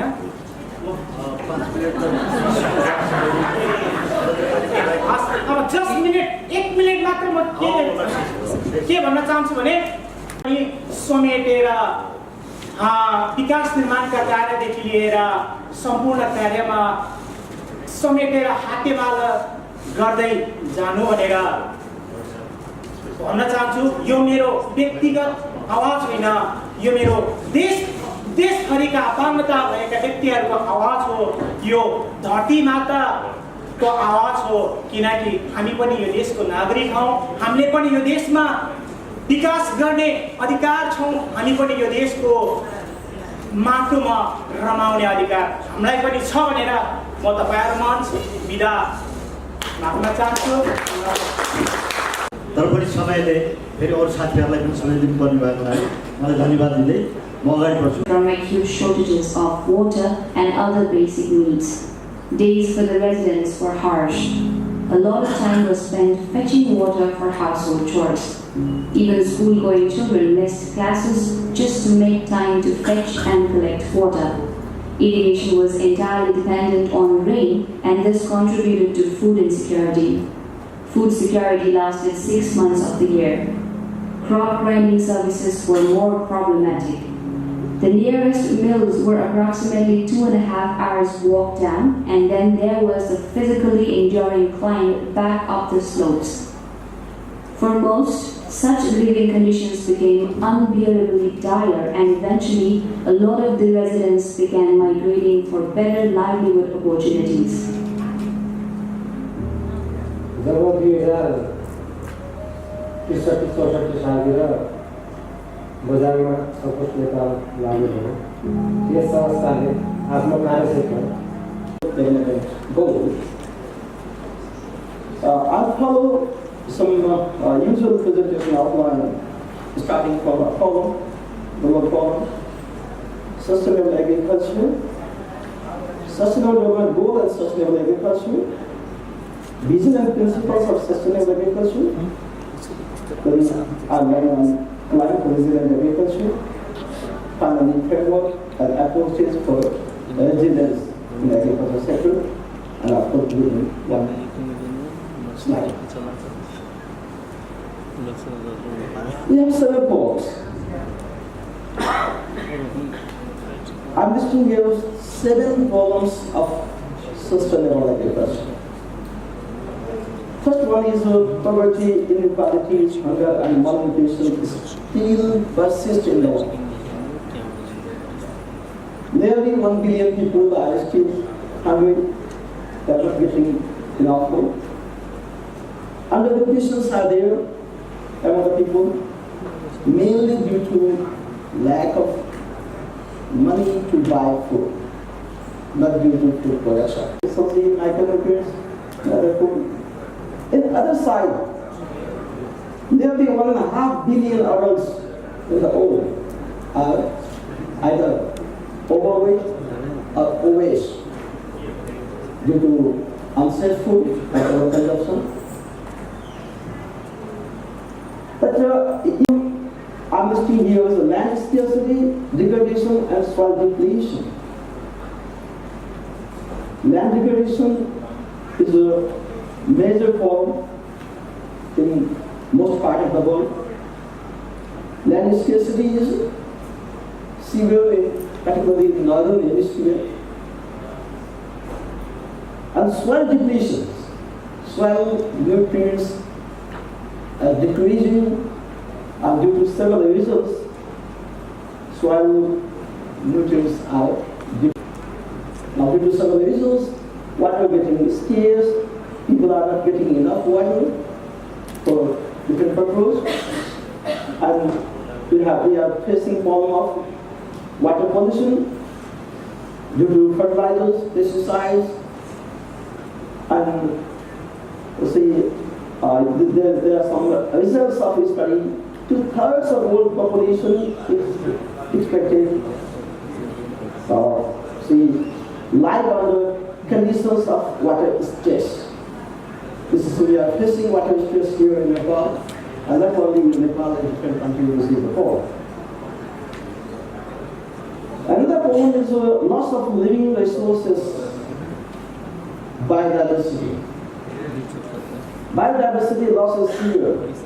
75% of biodiversity is already lost. We are only working with 25%. तर यहाँ चाहिँ धेरैजना मान्छे मध्ये डायबिटिज हुनुहुन्छ होला, हात उठाउनु मन नलागे पनि हात उठाइदिनु न हैन।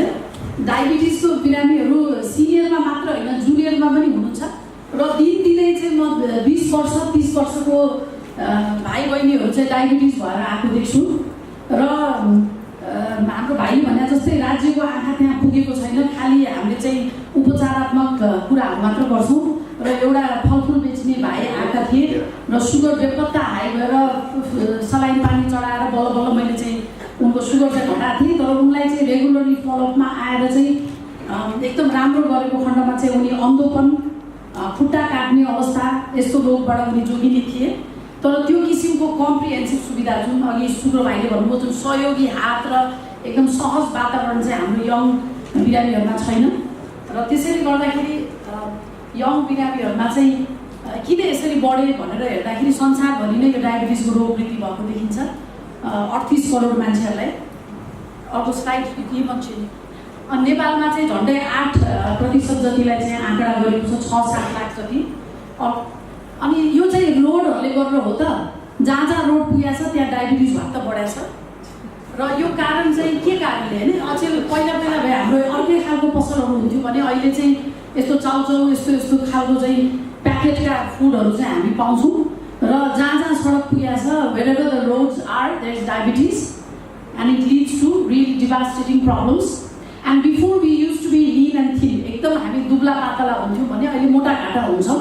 त्यो राम्रै कुरो हो, खान नपाइकन कुपोषण हुँदाखेरि पेटमा बच्चा छ भने भोलि गएर उसलाई डायबिटिज हुने सम्भावना बढ्छ र हामीलाई हृष्टपुष्ट काम गरिकन खान सक्ने पनि हुनुपर्छ। अब प्रश्न आयो के हो त यो विषादीले गरेर हो कि हैन, र यो सानोतिनो अध्ययनमा चाहिँ देखिएको छ। यो investigator found people with higher consumption, these are small studies, and to look at the health benefits of organic food, the European Parliament Scientific Committee brought out a document, and I encourage you to read that. It's a big document. अब नेपालीमा भन्नुपर्दाखेरि चाहिँ European पार्लियामेन्टले निकालेको यो डकुमेन्टले प्राङ्गारिक कृषिबाट कति फाइदा र कति बेफाइदा भनेर भन्दाखेरि जुन वैज्ञानिक तरिकाले अध्ययन प्रमाणले चाहिँ किटाणु जारी गरेर यति फाइदा भन्नलाई चाहिँ लामो समयसम्म अध्ययन गर्नु, साइन्टिफिक हिसाबले दुईटालाई छुट्याएर सर्लक्क चाहिने यो चाहिँ होइन यो हो भनेर गर्नलाई चाहिँ गाह्रो हुने भएर चाहिँ थाहा चाहिँ छैन। तर मोटामोटी टर्कारै देखिएको कुराहरू चाहिँ के हो भन्दाखेरि चाहिँ त्यो सानो बच्चाहरूलाई आमाको पेटमा चाहिँ विषादीहरू भएको खानाहरू पर्यो भने चाहिँ बच्चाको कग्निटिभ डेभलपमेन्ट भनेको मानसिक विकासमा चाहिँ असर पर्दो रहेछ र मानसिक विकासमै असर परेपछि पछि गएर उनलाई चाहिँ यत्रो गाह्रो समाज छ, अहिले समाजमा भिड्न लड्न चाहिँ गाह्रो हुन्छ। त्यसैले अहिले आधिकारिक रूपमा चाहिँ युरोपियन पार्लियामेन्टले चाहिँ अहिले चाहिँ प्राङ्गारिक कृषिकै खानापाना चाहिँ if you are pregnant you are encourage to eat, if you are pregnant you are encouraged to eat organic food so that you can prevent cognitive damage in your children. गर्भवती महिलाले तथा बच्चाहरूले चाहिँ सकेसम्म प्राङ्गारिक कृषिकै खानु होला भनेर उहाँहरूले चाहिँ सल्लाह दिनुभएको छ। र अर्को कुरा चाहिँ अर्को अध्ययनले के देखाएको छ भने those people who are likely to eat organic food tend to be healthier because they tend to be more active. र अध्ययन प्रमाणले देखाएको कुरा चाहिँ जसले प्राङ्गारिक कृषिको खान्छन् होइन उनीहरू चाहिँ एकदम मोटामोटी रूपमा चाहिँ स्वस्थ हुन्छन् भनेर पाइएको छ।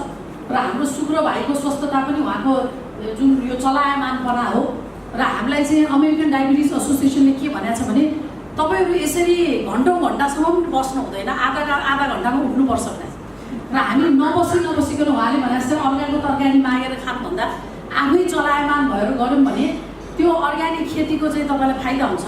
र अर्ग्यानिक खेती किनेर खाँदाखेरि तपाईँले चाहिँ रासायनिक मलहरूबाट, रासायनिक पेस्टिसाइड्स, यो केमिकलहरूबाट आफूलाई त जोगाउनु हुन्छ।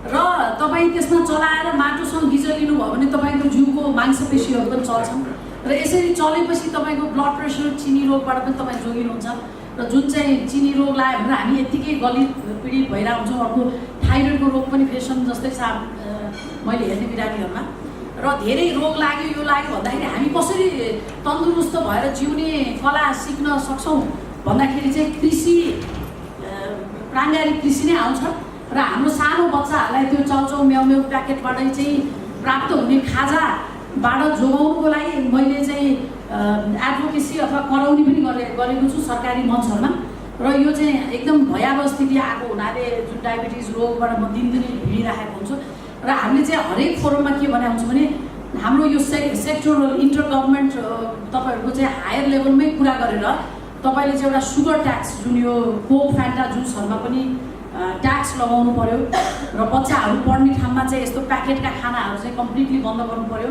र बच्चाहरूकै स्कुलमा चाहिँ हामीले प्राङ्गारिक कृषिको एउटा उदाहरण गऱ्यो भने बच्चैदेखि सिक्छन् र उनीहरूको कार्यक्रममा यो नसर्ने रोगहरू मुटु रोग ब्लड प्रेसर यिनीहरू रोगहरूबाट जोगिनको लागि चाहिँ यस्तो चिजहरू गर्नु हुँदैन भनेर सिकाउने चाहिँ हामीले गर्नु पर्यो भनेर म भन्छु। र अर्को पनि एउटा डकुमेन्ट 2-4 वर्ष अगाडि नेपाल सरकारकै रिसर्च काउन्सिलले निकाल्दाखेरि चाहिँ पेस्टिसाइड्सहरू जुन म चाहिँ जस्ट यो सेसनको समरी चाहिँ भन्ने अनुमति माग्छु। म 2 मिनटदेखि लिन्छु।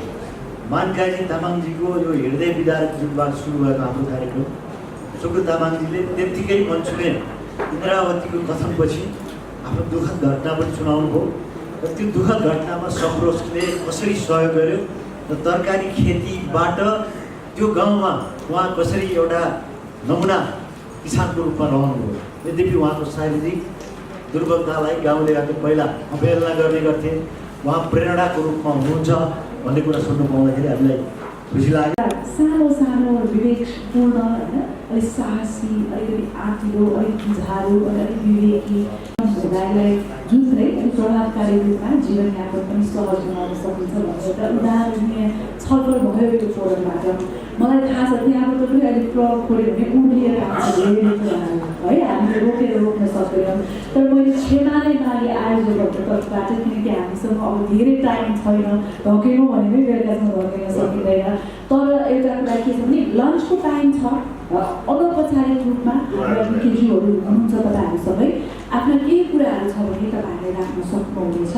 म धेरै कुरा यहाँ टाइमै नलिनु धेरै धन्यवाद ज्ञापन गर्न चाहन्छु हाम्रा विशेषज्ञज्यूहरूलाई। मैले धेरै यहाँ बोलिरहनु पर्दैन, तपाईँहरूको शब्द प्रस्तुतिले नै धेरै बोलिसकेको छ। पुनः एकपटक यो फ्लोरको तर्फबाट र आयोजकको तर्फबाट धेरै धेरै धन्यवाद। हामी लन्चलाई ब्रेक गर्दैछौँ। मैले यहाँलाई 2:02मा यहाँ एक्सपेक्ट गरेँ।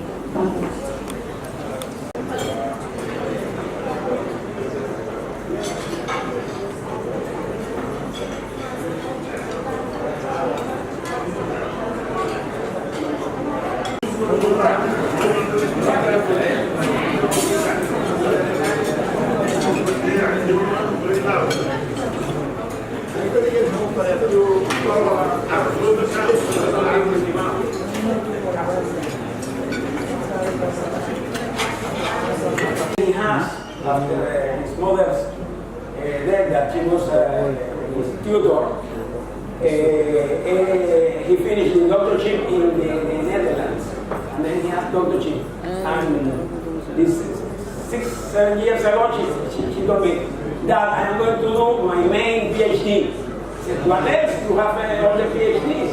No. I want to do my PhD in farmer. He began from zero. This is the old well they had very far away, and this new well they constructed by hand with this old man, Juan Machado. No money beneath. It was water there. You see, problem with access to water, nutrients as energy. How many people can we properly feed in the farm? Is there enough agricultural land? And then we are willing to make extraordinary effort when convinced of our goals. They will. When there is any difficult or impossible to overcome, to face the challenge and give you enough strength to transform. An opportunity to feel frustration, a tunnel without aim, not seeing a light and has the capacity of feeling doubt while valuing the journey more than the result. Because if you never fall, if you never fail, you are we have been doing here. Would you like to become a farmer and live from agriculture? Yes, it was a survey he did.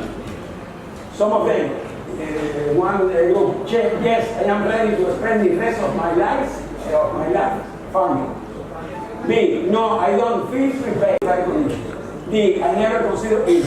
And E, it's going to be the wrong decision. What condition would you need to engage in an agricultural project? Will, resources, opportunities, knowledge, a group.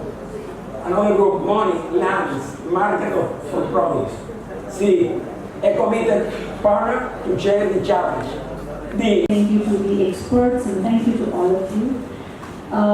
Said that, I now move on to the last part or last second last session of the day. We will have a short presentation that would be about half an hour. त्यसपछि we will move on to the closing ceremony, which will be graced by a distinguished personality, wherein we will take a launch of the Nepal Vision 2030 or Make Nepal Green concept. And then we'll also talk to you about Make Green Nepal. We will talk on that sphere, and then we will be presenting or trying to bring to you a statement of the policies and programs for the promotion of ecotourism and organic agriculture. Architecture firm.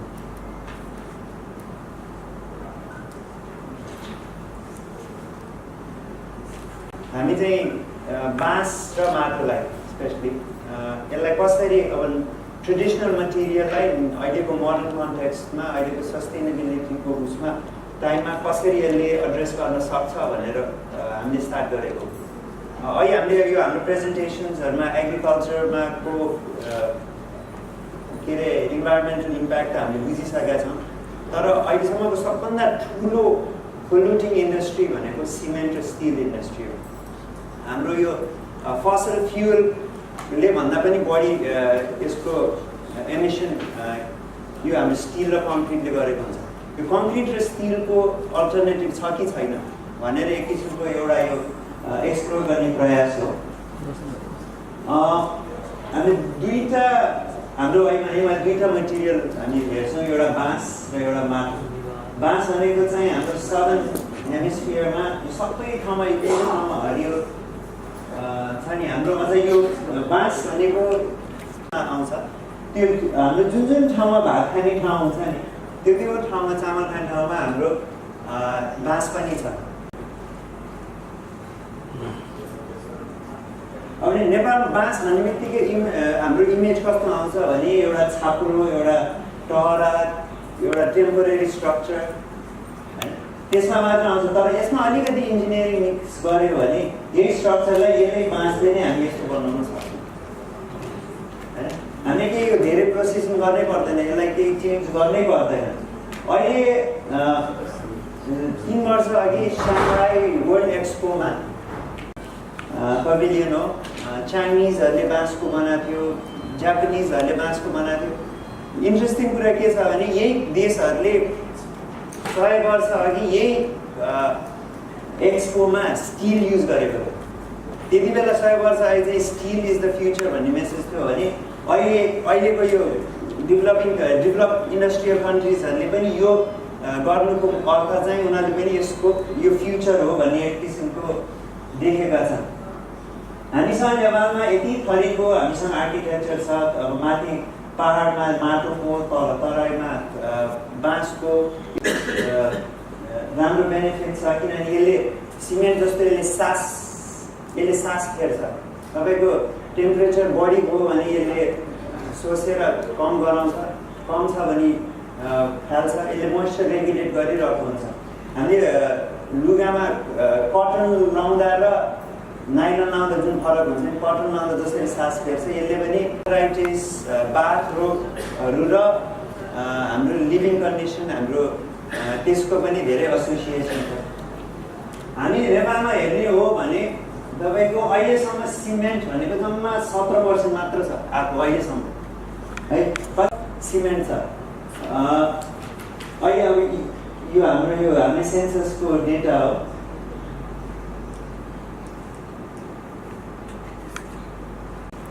होइन आज नेपालमा हाम्रो 32 लाख मान्छेहरू अझ पनि बाँसमा केही न तरिकाले इन्भल्भ छ जोइन गर्न गाह्रो भएको हुनाले यो गर्दाखेरि अब त्यो दुइटै कुराको सल्युसन भयो त्यसपछि हामीले यसलाई काठमाडौँ युनिभर्सिटी होइन के अरे कुचक युनिभर्सिटीमा लगेर टेस्ट गऱ्यौँ यो फलाम र बारपाको जस्तै एपिसेन्टरमा समेत टेक्दो रहेछ भने चाहिँ अरू ठाउँमा पनि हुन्छ भनेर अनि हामीले गभर्मेन्टसँग धेरै प्रयासपछि एउटा डिजाइन पास गऱ्यौँ माटो र बाँसलाई युज गरेर एउटा टाइप डिजाइन भनेर जो चाहिँ नेपालको जुन शीतल भन्ने एउटा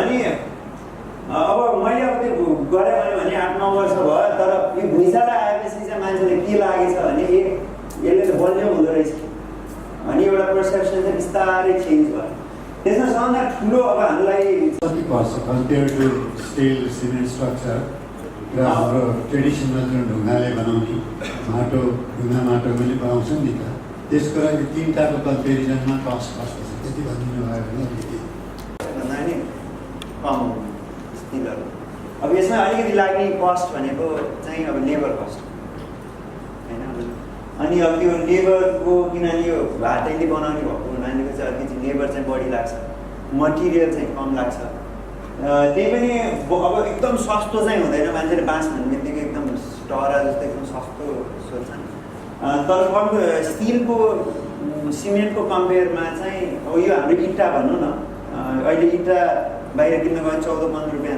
छ हामी त्यो माटोको बनायो भने 9 रुपियाँ 10 रुपियाँमा पाउँछ अनि यो बाँसको अब पुरै बिल्डिङ बनाउँदाखेरि सिमेन्टको भन्दा लगभग 10-15% कम आउँछ मान्छेहरू चाहिँ धेरै नै कम होला भन्ने सोच्छन् हुन पनि सक्छ किनभने अब धेरैले बनाउन थाले धेरै कालीगढहरू बन्न थाले धेरै ऊ भयो भने चाहिँ त्यो इकोनोमी अफ स्केल भन्छ नि त्यसले गर्यो भने चाहिँ यो यसको प्राइस ऊ गर्न कम आउन सक्छ तर अहिलेको स्थितिमा चाहिँ 10-15% सम्म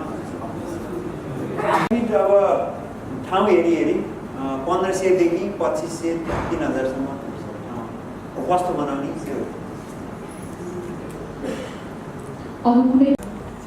खासै यो स्ट्रक्चरलाई चाहिँ अब नेपालकै परम्परालाई नै अहिले आधुनिक रूपमा ल्याउनु भएको छ भन्नुभएको छ यो एकदम सान्दर्भिक हो जस्तैमा चाहिँ यो पर्यटन सम्बन्धी चासो भएको हुनाले यसलाई चाहिँ जुन एउटा आय आर्जनको लागि चाहिँ सहयोग सद्भाव राख्नु तर आइएनजिओहरूले चाहिँ पर्यटन क्षेत्रको लागि चाहिँ नमुनाको रूपमा सहयोग अथवा सप्ताहको प्र्याक्टिकलको रूपमा चाहिँ ट्रेनिङ यताउति राम्रो हुन्थ्यो जस्तै मलाई चाहिँ योभन्दा पनि मेरो आफ्नो एउटा गाउँको एउटा सूचना दिन चाहन्छौँ अब फेरि तामाङ समुदाय होमस्टे एउटा त्यहाँको लभलीहुड र एजुकेसन दुई किसिमको कुरालाई जोडेर उद्देश्य लिएर चाहिँ दर्ता भएको यो कार्यक्रमको महाशाखा हाम्रो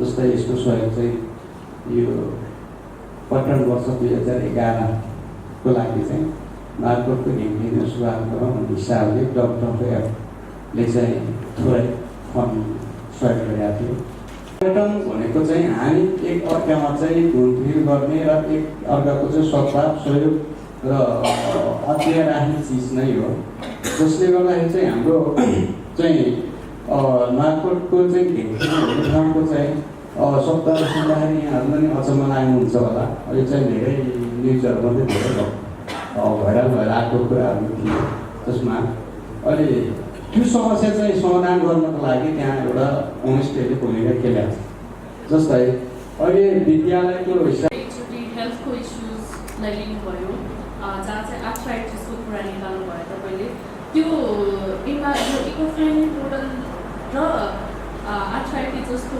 डिजिजलाई चाहिँ कसरी एकअर्कालाई इन्टररिलेटेड अर हेल्प गरिरहेको छ त्यसलाई अलिकति क्लियर गरिदिनु हाम्रो सजिलो हुन्छ। यो माटोको स्ट्रक्चरले चाहिँ के गर्छ भने तपाईँको यो ह्युमिडिटी चाहिँ रेगुलेट गर्छ। कहिले बढी छ भने उसले अब्जर्भ गर्छ, कम छ भने उसले उ गर्छ।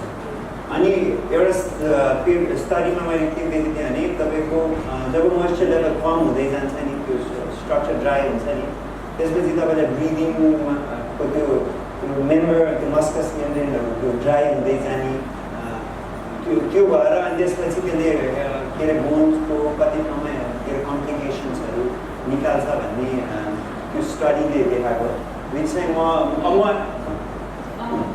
त्यसको कुनै इक्जाम्पल छ हाम्रो There is Kisan Vikas Bank, NACCF, Capital Chocare and CDF. We are very much gratified and humbled by the enthusiasm, the dedication, the concerns, the sensitivity and all the effortful spirits that you all bring along to this room. And yes, without your support, without your proactive cooperation and participation, we would not have arrived so emphatically to the closing moments of this seminar.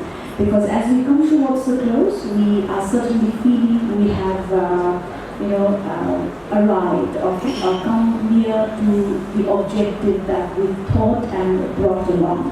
Yes, as we thank you all, and as I announce for the closing ceremony, I acknowledge the presence of apologies. I acknowledge the presence of Mr. Sri Krishna Upadhyaya, the chairman of Sapros Nepal, with Right Livelihood Laureate. He's here gracing the ceremony. Likewise, we have Mr. K. Bahadur Pathak, the chairman of Sana Kisan Vikas Bank. We have representatives from the Right Livelihood Foundation, and of course representatives, I know we are scattered around, but we have representatives from all our partners, and of course the soul of the seminar, you all the participants. As I say this, we now straight move ahead with the launch of Nepal Vision 2030. This is the soul of this seminar. Nepal Vision 2030, meaning the vision for making Nepal green by 2030, and how we all can contribute, or this could be the vision or the dream or the mission that we see. The document is already here in my hands. I have the privilege here to read this out to you all. This is in English, and if anyone wants to listen and have a Nepali translation, please make sure you have the device to focus in development. The new three-tiered local governance system of Nepal is being consolidated at a time when the Sustainable Development Goals, SDGs, and the Paris Climate Change Agreement, PCCA, have ushered in the era of environmental protection and climate change mitigation being either the medium through which all other development goals should be achieved, or all implemented development activities should lead to.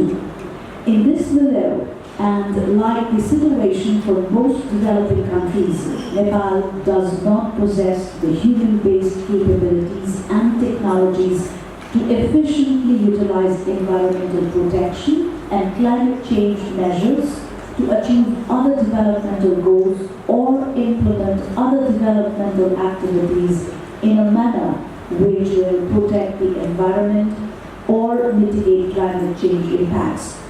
This stands true for both top-down and bottom-up approaches.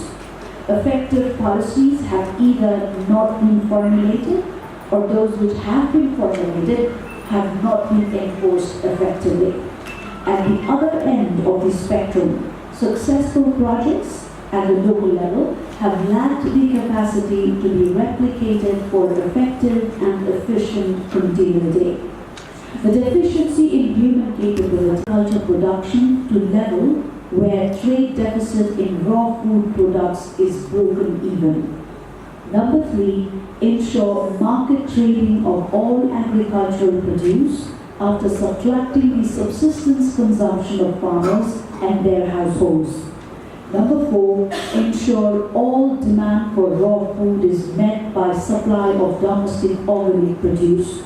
Number 5, ensure all households have access to organic agriculture market. Number 6, reduce deforestation and increase forestation to reach break-even level of where there are enough trees to offset per capita pollution.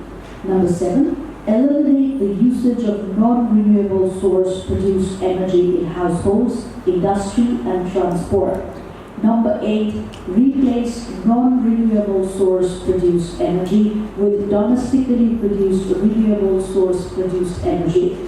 Number 9, increase the consumption of ecotourism services and packages to the level which is proportionally equivalent to the consumption of the same services and packages in the European Union countries. So these are the vision, the 9-point vision. Now the procedure for achievement of vision goals. The first and foremost step to take will be to Vision Paper 2030 presented before you for endorsement, of course. Your majority endorsements, we shall consider this dossier endorsed. I think this is a majority. The seminar, this forum has a vision now that's headed towards 2030. Many congratulations to all of you. Thank you as well. And now to say a few words. हामीले यस्तै सुरु गऱ्यौँ पहिलो एटेम्पमा Nepal green 1 भनेर गऱ्यौँ। त्यो बेलामा हामीले यो नेपाल ग्रिन 1 भन्ने के गरेर होला भने थाहै दिएन। त म त्यो पुरानो इतिहासमा पनि अलि जान चाहन्छु। त्यो बेलामा चाहिँ हामीले यो डिजाइन गर्दाखेरि अब तपाईँको 3 जना लरेटलाई बोलाएको, एकजना चाइनिज, एकजना जापानिज, एकजना इन्डियन, एकजना मुनिकै भयो। चाइनिज बाहेक 2टा आउनु सकेन किनभने जापानिज चाहिँ ब्रेन पऱ्यो, इन्डियनको चाहिँ पासपोर्ट चाहिँ बाटोमा परेर इन्डियनलाई उड्न दिएन दिल्लीबाट, बिचरा लद्दाखबाट आएको मान्छे आउनु सकेन। त्यो बेलामा मलाई सम्झना छ हामीले उनीहरूलाई स्काइपबाट तपाईँको चाहिँ के अरे मेसेज स्काइप डिस्कसन गराएको। एउटा चाहिँ दिल्लीमा थियो, त्यहाँबाट कनेक्ट गरेर एउटा त्यो छ। यसपालि पनि मलाई कति गाह्रो भयो भने हामीले चाहिँ तपाईँ जापानको चाहिँ बोलायौँ। जापानको चाहिँ सेकासु ग्रुप भन्ने 400 कोअपरेटिभ छ जापानिजको, $9 बिलियन को ट्रान्जेक्सन गर्थ्यो। त्यसको प्रेसिडेन्ट आउने भन्ने कुरा हो र मैले मार्चमा प्लान गरेको अप्रिलमा सिफ्ट गरेँ। त्यो डेट नमिलेर उसलाई आउनु नसक्नु भयो। अनफर्चुनेटली के भयो भने उसले चाहिँ बिरामी पऱ्यो। बिरामी के पऱ्यो भन्ने थाहा भएन, क्यान्सर भयो। त्यसपछि मैले ठिक छ ल यो जापानिज चाहिँ इम्पोर्टेन्ट छ, किनभने हाम्रो पार्टनर सहकारी पनि भएको हुनाले कोलाबोरेसन गर्नुपर्छ भन्ने कुरा मेरो बम्बेमा पनि मैले छलफल गरेको थिएँ। अनि हुँदाखेरि बोर्ड अफ डाइरेक्टर्सको मान्छे एकजना आउने भन्दाखेरि ऊ पनि आँट गर्न सकेन। म इन्टरप्रेटरसँग कन्ट्याक्ट गरिरहेको छु, मेरो फेसबुकको मेसेन्जरमा कुरा गर्दाखेरि पनि होइन म पनि आउँछु, 2टा आउनु लागेको छ भने ठिक छ। त्यसो झन् आउनु भने त सडनली आएर के हुन्छ भने होइन हामी त नसक्ने भयो, कोही पनि नआउने हो भने। त्यसपछि मैले के गर्नु लाग्थ्यो भने ए बाबा केही नभए एउटा मेसेज पठायो भने 1 पेजको मेसेज पठाइन्छ, म पढेर सुनाउँला। त्यो यो हामीलाई चाहिँ मेसेज आएको छ, उनीहरूको शुभकामना दिएका छौँ र हामी चाहिँ कोलाबोरेसनमा जान्छौँ भन्ने मेसेज आयो। अनि अर्को मलाई प्रब्लम के भने म अमेरिकामा झन्डै 3 महिना थिएँ, जुलाईदेखि लिएर अक्टोबरसम्म थिएँ। त्यही बेला मैले यो सेकेन्ड नाइट गर्नुपर्छ डिजाइन गरेको।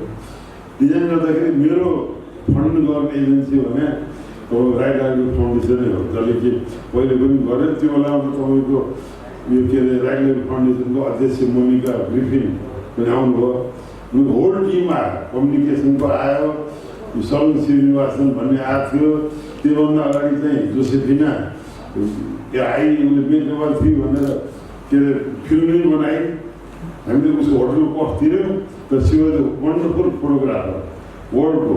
र ऊ यहाँबाट गएर ऊ अर्ग्यानिकमा कन्भर्ट भएर त्यो चाहिँ इटलीमा गएर सेटल गरेँ। त्यति एक्साइटेड भयो कि त्यस्तो खालको भएको थियो। तर इन टर्म्स अफ इम्प्लिमेन्टेसन कस्तो गाह्रो भएको थियो भने हामी पनि भद्रो अवस्थामा थियौँ। बोलाएर मान्छे नआइदिने, हाम्रो अलिकति पावरफुल फोर्स चाहिँ त्यही चाइनिजै थियो। त्यो चाइनिज किन थियो भने उसले चाहिँ कति 27 वर्षको पिरियडमा एज ए पेट्रोलियम इन्जिनियर तपाईँको कति $300 मिलियन को कम्पनी खडा गर्यो, सोलर कम्पनी, जसले कि उसले चाहिँ उसैले सिकाएर होला मेक नेपाल ग्रिन। उसले बोल्दाखेरि तपाईँको यो निलो बोर्ड लगाउँदै सब हरियो लगाउँछ, किनभने संसार हरियो हुनुपर्छ भनेर भनेको थियो। उसले बोलेको मैले अघि पढ्दै थिएँ। उसले चाहिँ के भनेको थियो भने यो संसार चाहिँ ज्यादै पोल्युटेड भयो। त चाहिँ उहाँ आइज के अरे यो मेरो चाइनामा आइज म सोलर सिटीमा राख्छु त सबै पुस बटन र उसको त गाडीदेखि लिएर ओहो यो मरा कहाँ गएर त मैले के गर्ने होला भन्ने लाग्यो मलाई। होइन तै मरा आइदिएँ भनेर पछि मैले त्यो त्यसलाई पनि ल्याउनलाई दिएँ, प्रयास गरेँ। उसले बिचरा श्रीमती पनि लिएर आएर मलाई बेलामा के भन्छ भने प्रधानमन्त्रीलाई मलाई भेटाइदिएँ, प्रधानमन्त्री भेटाइदिएँ, म बस्छु भन्छ, रेस्टलेस भयो। तर तपाईँले देखिहाल्नु 1.5 घन्टासम्म बोलेको थिएन। 2000 स्लाइड्स मान्छे पिन ड्रप साइलेन्स। उसको त्यति साह्रो उसको चाहिँ डिमोन्स्ट्रेसन कि एकजना मान्छेले उसको सोलर कुकरमा पकाएर पनि फायर देखायो। मलाई त्यो सोलर कुकर दिएछ, यहाँ पनि मासु पकाएर देखाएर राम्रै हुन्थ्यो होला उनीहरू सम्झिन्थ्यो। त्यस्तो खालको पावरफुल मान्छे। यसपालि पनि मैले उसलाई चाहिँ के भने पाउनु सक्दैन, त्यो मेसेज पठायो भने इमेलमा जवाब दिएर कता गएको थियो। र उसले यहाँ बोले म सम्झिन्छु, हामी उसलाई सोलर किङ भनेको थिएँ। Don't call me solar king, I am solar crazy. मान्छे पागल नहुन्जेलसम्म केही पनि गर्दैन भन्नु। त्यस कारणले तपाईँले मैले भनेको कारण के भने चेन्ज गर्नको लागि पागल नै हुनुपर्छ, यो टु बी म्याच। जस्तो अहिले भनौँ न हामीले त्यो सुरु गऱ्यौँ, तपाईँहरू अहिले आएर तपाईँहरू पनि पागल हुनुहुन्छ। किन कसैले विश्वास गरेको थिएन कि नेपाल ग्रिन एनर्जीको बाटो, ग्रिन मुभमेन्टको बाटो, अर्ग्यानिकको बाटो, इको टुरिज्मलाई जोडेर कसैले बताएको थियो र? हाम्रो अस्तिको लास्ट 2 इयर्सको त्यसमा काठमाडौँ डिक्लेरेसन पास भयो। आज हेर्नु त सबै तपाईँ थपडी मार्नु मलाई अनौठो लाग्यो। हामीले दियो रेजुलेसनमा सबैले इन्भेस्ट गरे। र मलाई चाहिँ बडा खुसी लागेको छ। र मलाई के भन्न मन लागेको छ भने लिडरसिप लिने अर्गनाइजेसनको एउटा इम्पोर्टेन्ट कम्पोनेन्ट के हो भने आउट अफ द बक्स सोच्नुपर्छ। तपाईँ के गरी चेन्ज चाहनुहुन्छ भने त्यो खालि रेगुलर डलार जस्तो हिजो के गरेको छु त्यही गर्ने त्यो लिडरसिप काम लाग्दैन। त्यसले राष्ट्रमा पनि चेन्ज ल्याउँदैन, समाजमा पनि चेन्ज ल्याउँदैन। यो लोकल गभर्मेन्ट नेपालको प्रब्लम नै स्ट्याटिक सोसाइटी हो। अघि सुन्नु हाम्रो नेपालको अधिकारीको बोलेको यो मान्छेले तपाईँको यो कति भने म सपना सोच्दाखेरि म सम्झु 10 वर्ष अगाडि उसले भेटाएर यत्रो कपाल पालेको थियो। यो त बोला अघिबाट जानु भयो। यो बोलाएर के गरेर हुन्थ्यो त बोल्नेले गर्छ भने अहिले देख्नु उसले बोलेको। किन अहिले मैले उसले बोलाएको कारण छ, किनभने यहाँ उसको भरमा के छ भने अब अर्ग्यानिकमा चाहिँ म गर्न सक्छु।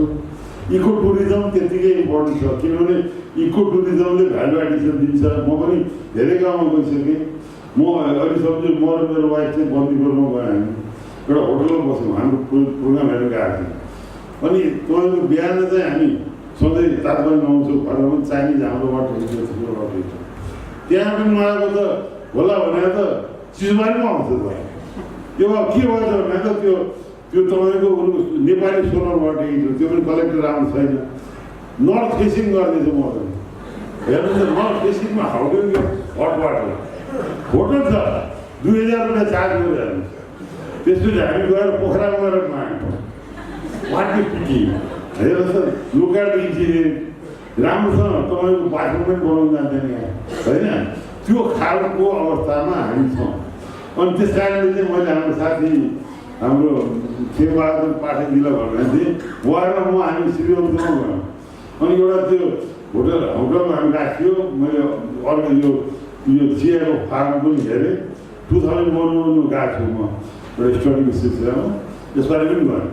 सुतेको त राति एउटा त्यो होमस्टेमा घर आउँछ उता भुलिया चाहिँ राख्नु पनि सुत्छ देख्नु इन्स्टलेसन। अर्को कुरा के थियो, बाथरुम खतम छ।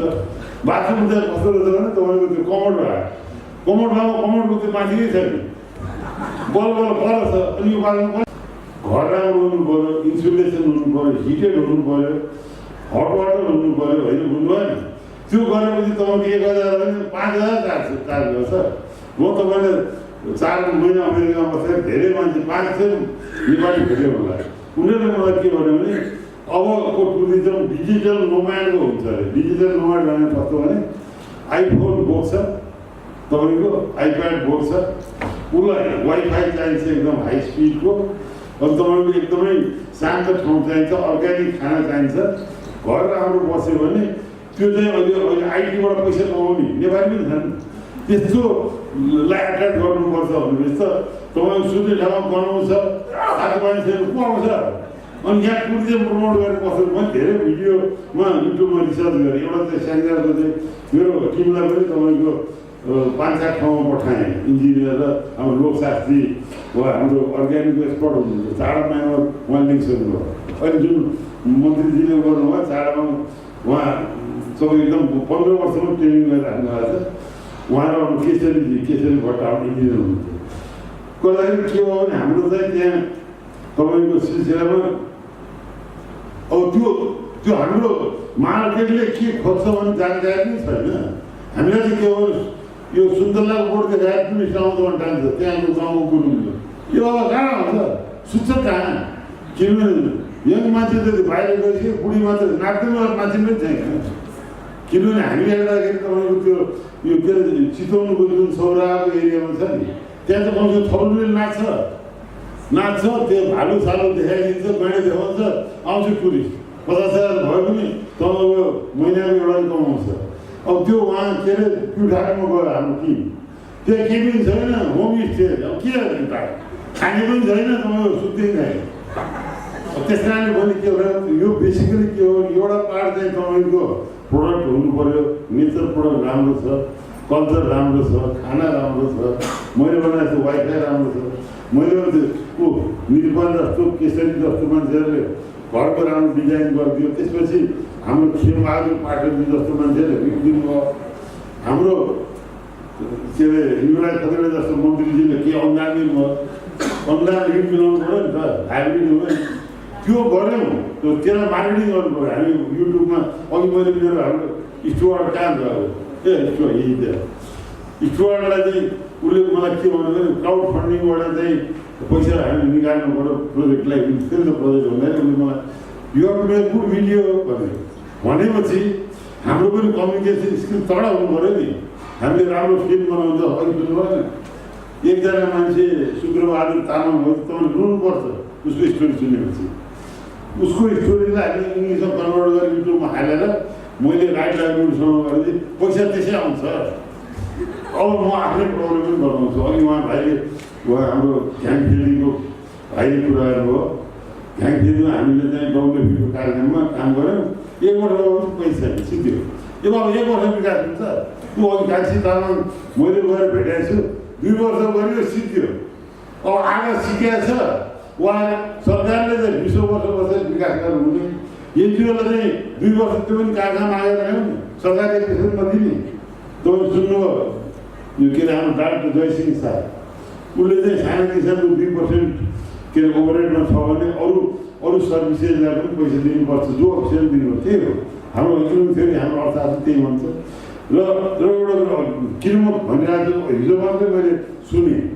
म चाहिँ सिन्धुपाल्चोक पुगेको थिएँ हाम्रो प्रोजेक्ट हेर्नलाई, हाम्रो साथीहरू पनि जानुभएको थियो। त्यहाँ तपाईँको लिफ्ट इरिगेसन सिस्टम बनाएको छ। हाम्रो इन्जिनियर छ, एउटामा पानी राख्यो, त्यसपछि माथि पानी तान्यो, 210 मिटरमा चाहिँ 2 स्टेज पम्प गर्छ। त्यसलाई चाहिँ डिस्ट्रिब्युटेड तपाईँको करिब 20-30वटा चाहिँ यो प्लास्टिक पन्डहरू बनाएर गराएको म आफै हेरेँ। त्यो सुरुमा बोल्दाखेरि जति गरिबलाई धनी हुनलाई प्रयास गर्छ, धनीलाई पनि गरिबलाई के अरे तपाईँको धनी बनाउनु पर्ने कर्तव्य छ। किन छ भने के अरे त्यो गरिबले क्रान्ति भएर बन्दुक उठायो भने धनी पनि मर्छ। मर्या छ 10 वर्ष मऱ्यो नि त, उद्योग मऱ्यो, मान्छे मरे। आज पनि बलवन्तजी बन्दुकको कुरा गरिराख्नु भएको छ। म सुन्छु यो के अरे यो आइफोन गर्दाखेरि उहाँको क्रान्तिको आवाज आइरहेको छ होइन। त्यस कारणले मैले के प्रपोज गरेको थिएँ भने अहिले यहाँ धनी कोही पनि हुनुहुन्न, किन व्यापारी र उद्योगपति आएको थियो सायद मेरो सुनाएको बोली पनि नजाला।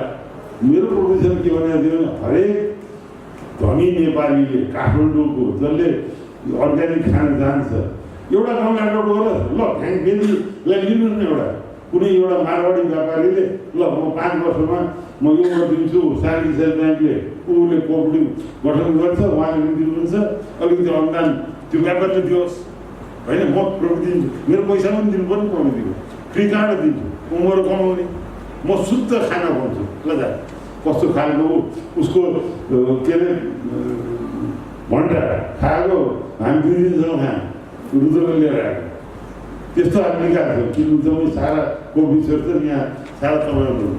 त्यस कारणले हरेक धनी सिटिजनले एडप्ट गर्नु पर्यो, सहकारी समुदाय गाउँ एडप्ट गर्नु पर्यो। ल यो होइन कि म सबैभन्दा धनी नेपालको व्यक्ति छु, काम के गरेर थाहा सिधुबाटमा त्यो के अरे 1 लाखको ऊ फलामको टहरा बनाइदिएर फोटो खिचाउँछ मलाई सबैभन्दा धनी फलाना चौधरी धनी भाषण गर्ने हामी बुग्लन हामी गएर चाहिँ त्यहाँ घर बनाउनु हामी गएर सुरु तामाङलाई हेल्प गर्ने कहाँ गर्थ्यो त। त्यस कारणले सिटिजनको धनी सिटिजनको भन्ने सोच छ, त्यस्तै स्टेटको सिटिजनसिप छ। यसबाहेक हामीले तपाईँको सब्सिडीहरू पोलिसीमा के गर्नुपर्छ त्यो पनि हामी बनाएको छौँ, अघि भनिहाल्यो गोल्सर एक्सेसको त्यो लिएर हामी अर्थमन्त्रीसँग मैले कुरा गरेको थिएँ, हामी गइरहन्छौँ। म र हाम्रो पार्टनर खेमबहादुर पाठकजी हामीलाई उहाँ मोहनदानबाट उहाँको बल पनि थियो, मेरो बल बोल्ने मात्रै छ कि उहाँ पुग्नुहुन्छ म चाहिँ दिमाग लाउँछु। हामीले कृषि मन्त्रीजीले भेटेछौँ, कुरा गरेका छौँ, आज आउनु हुन्थ्यो उहाँ प्राइम मिनिस्टर बोलाउनु भयो म उहाँसँग पनि उहाँले गएर उठ्दा नै भेट्छौँ, परमिटले भेट्छौँ, 2 जना बाँकी त्यो गरेर हामी तपाईँलाई एस्योर गर्छौँ।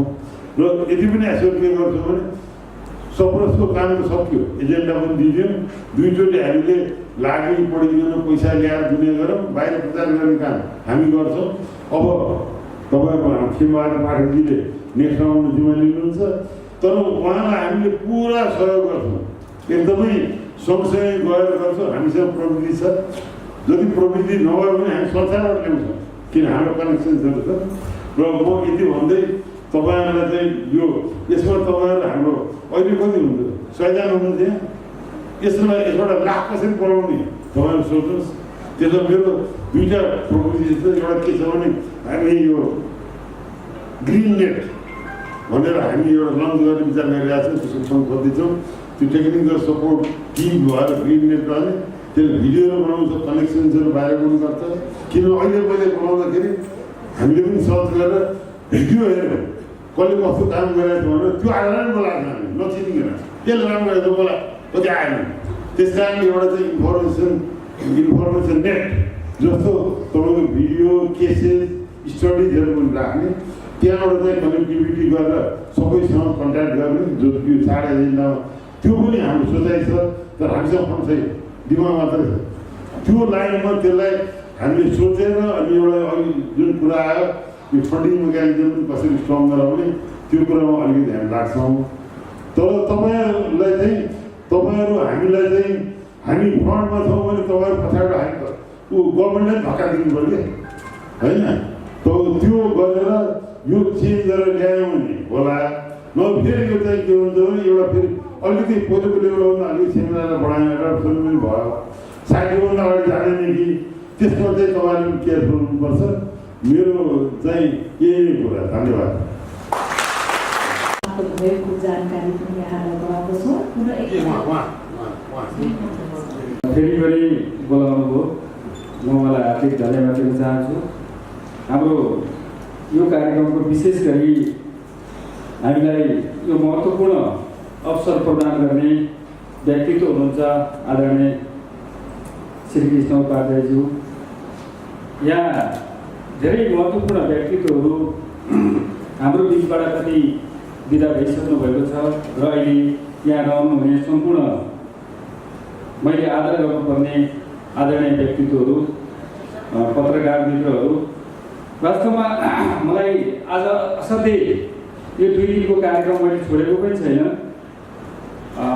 मलाई यो 2 दिनको कार्यक्रमले मलाई अझ धेरै उत्साहित बनाएको छ। के हुँदो रहेछ भने आफूले जे जाने बुझेको छ हामी त्यसैमा सीमित रह्यौँ भने अगाडि बढ्न गाह्रो हुन्छ। यो 2 दिन धेरै महत्त्वपूर्ण व्यक्तित्वहरूले यहाँ आफ्नो कार्यपत्र प्रस्तुत गर्नुभयो र त्यो मात्रै नभएर गाउँमा प्र्याक्टिकल रूपमा काम गरेर बस्नु भने आदरणीय हामी सबैले आदर गर्नुपर्ने हाम्रा किसानहरू जसले उदाहरणीय काम गरेर वास्तवमा यहाँ आएर प्रस्तुत गर्नुभयो। ती कुराले हाम्रो शरीरमा चाहिँ एकदम धेरै ऊर्जा बढाएको छ।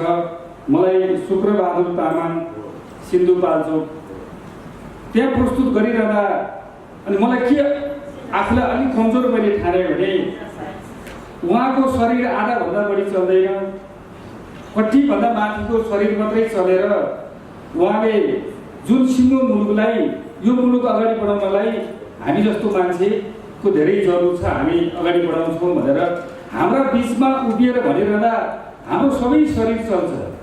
सबै शरीर चल्नेले वास्तवमा त्यो साहसपूर्वक हामी कुरा गर्न सक्दैनौँ।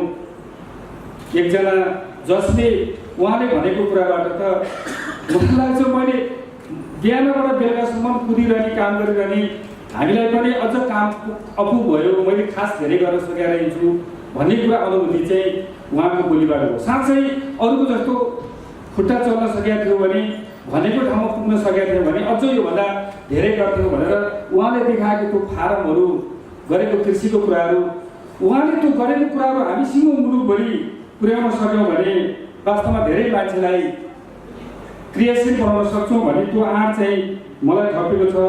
जस्तै नुवाकोटको कान्छी माया तामाङ उहाँको जुन प्रस्तुतिबाट झन् धेरै हिम्मत बढेको छ। त्यति मात्रै होइन, हाम्रो युवाहरू एसएलसी गरेपछि कृषि गर्न हुँदैन, त्यो पढेकोले छुनिछिँदैन भन्ने कुरा चलिरहेको बेलामा 57 जना युवाले लमजुङमा आफैले जग्गा किनेर जुन एकीकृत कृषि फार्म सुरु गरेर हामी सबैलाई एउटा उत्साह बढाउने कामहरूको कुराहरू पनि हामीले सुन्न पायौँ। सुर्खेतको एउटा सुदूर धेरै पश्चिमको कुरा हो। सुर्खेतबाट एकजना महिला आउनुभएको छ, उहाँले 35वटा वस्तु पाल्नुहुन्छ। बेला बेला मलाई त एकदमै धेरै पीडा हुन्छ।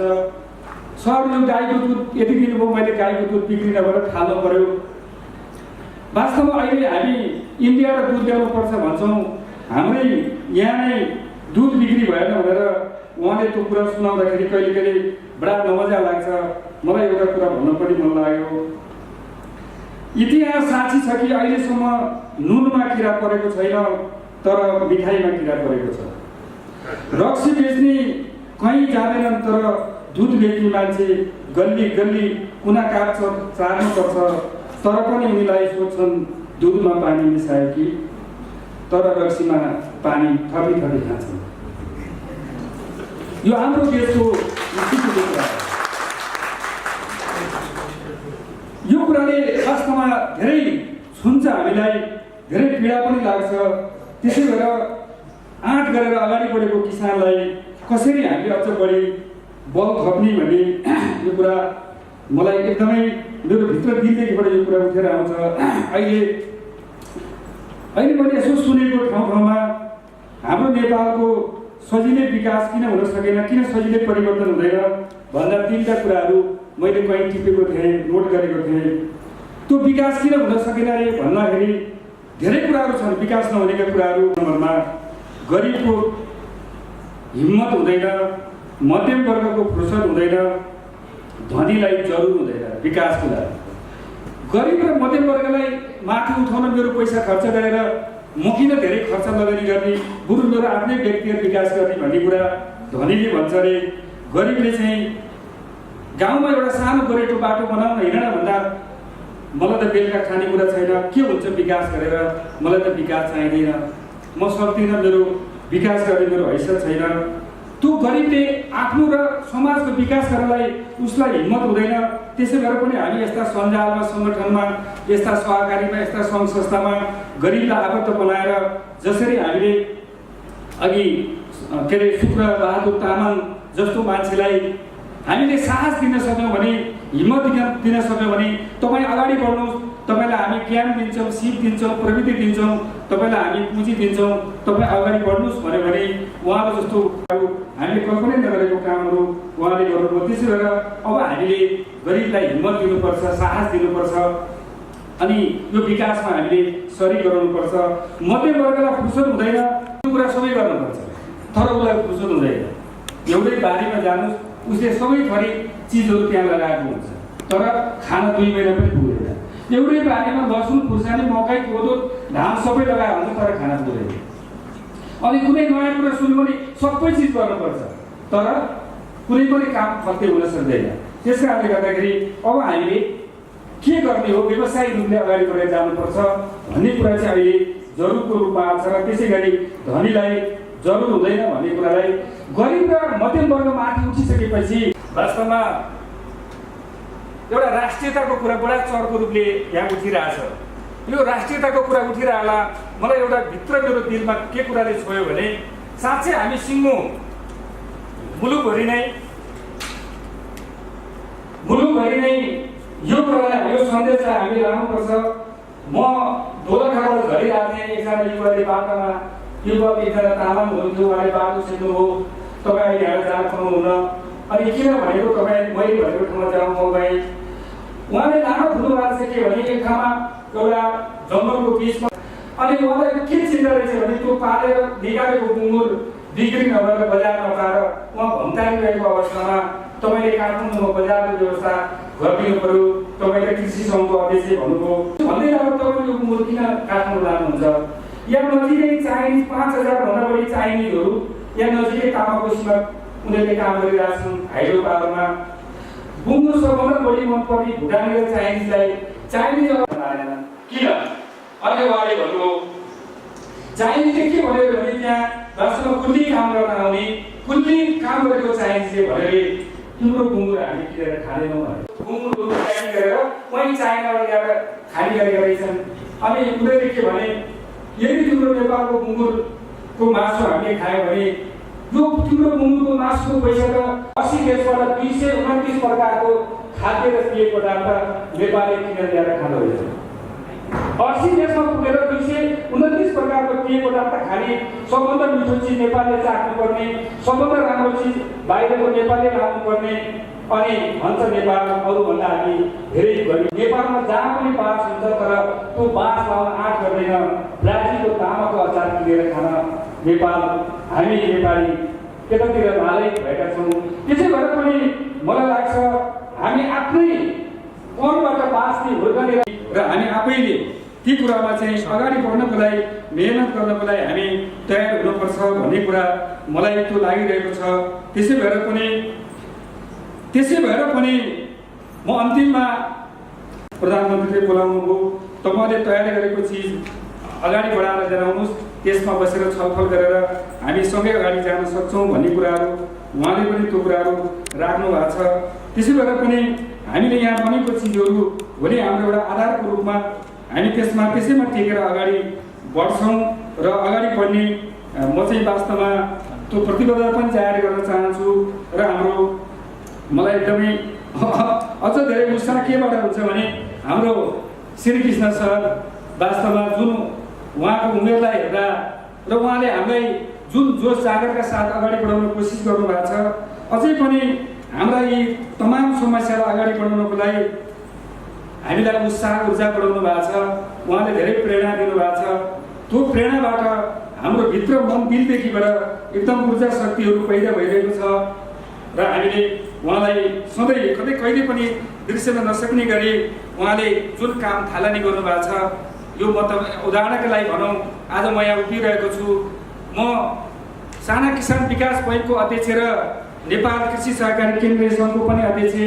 यो भएको कुरा हिजो उहाँ कृषि विकास बैङ्कको अध्यक्ष हुनुहुन्थ्यो, त्यहाँ कार्यकारी अध्यक्ष भएर सुरु गर्दाखेरि त्यो कृषि विकास बैङ्कको अवस्थालाई धेरै माथि पुर्याएर त्यही बैङ्कले जन्माएको सानो बच्चो जसलाई हामी साना किसान बैङ्क भन्छौँ, त्यही बैङ्क र त्यसबाट सँगसँगै मिलेर काम गर्ने नेपाल कृषि सहकारी केन्द्रीय सङ्घ, यो दुईटै निकाय वास्तवमा त्यो कृषि विकास बैङ्कको प्रेरणाबाट जन्मेको जुन चिज अहिले एउटा राष्ट्रिय रूपमा वास्तवमा एउटा सरकारले पनि पार्टनर गर्नुपर्ने एउटा संस्थाको रूपमा अगाडि बढेर आइरहेको छ।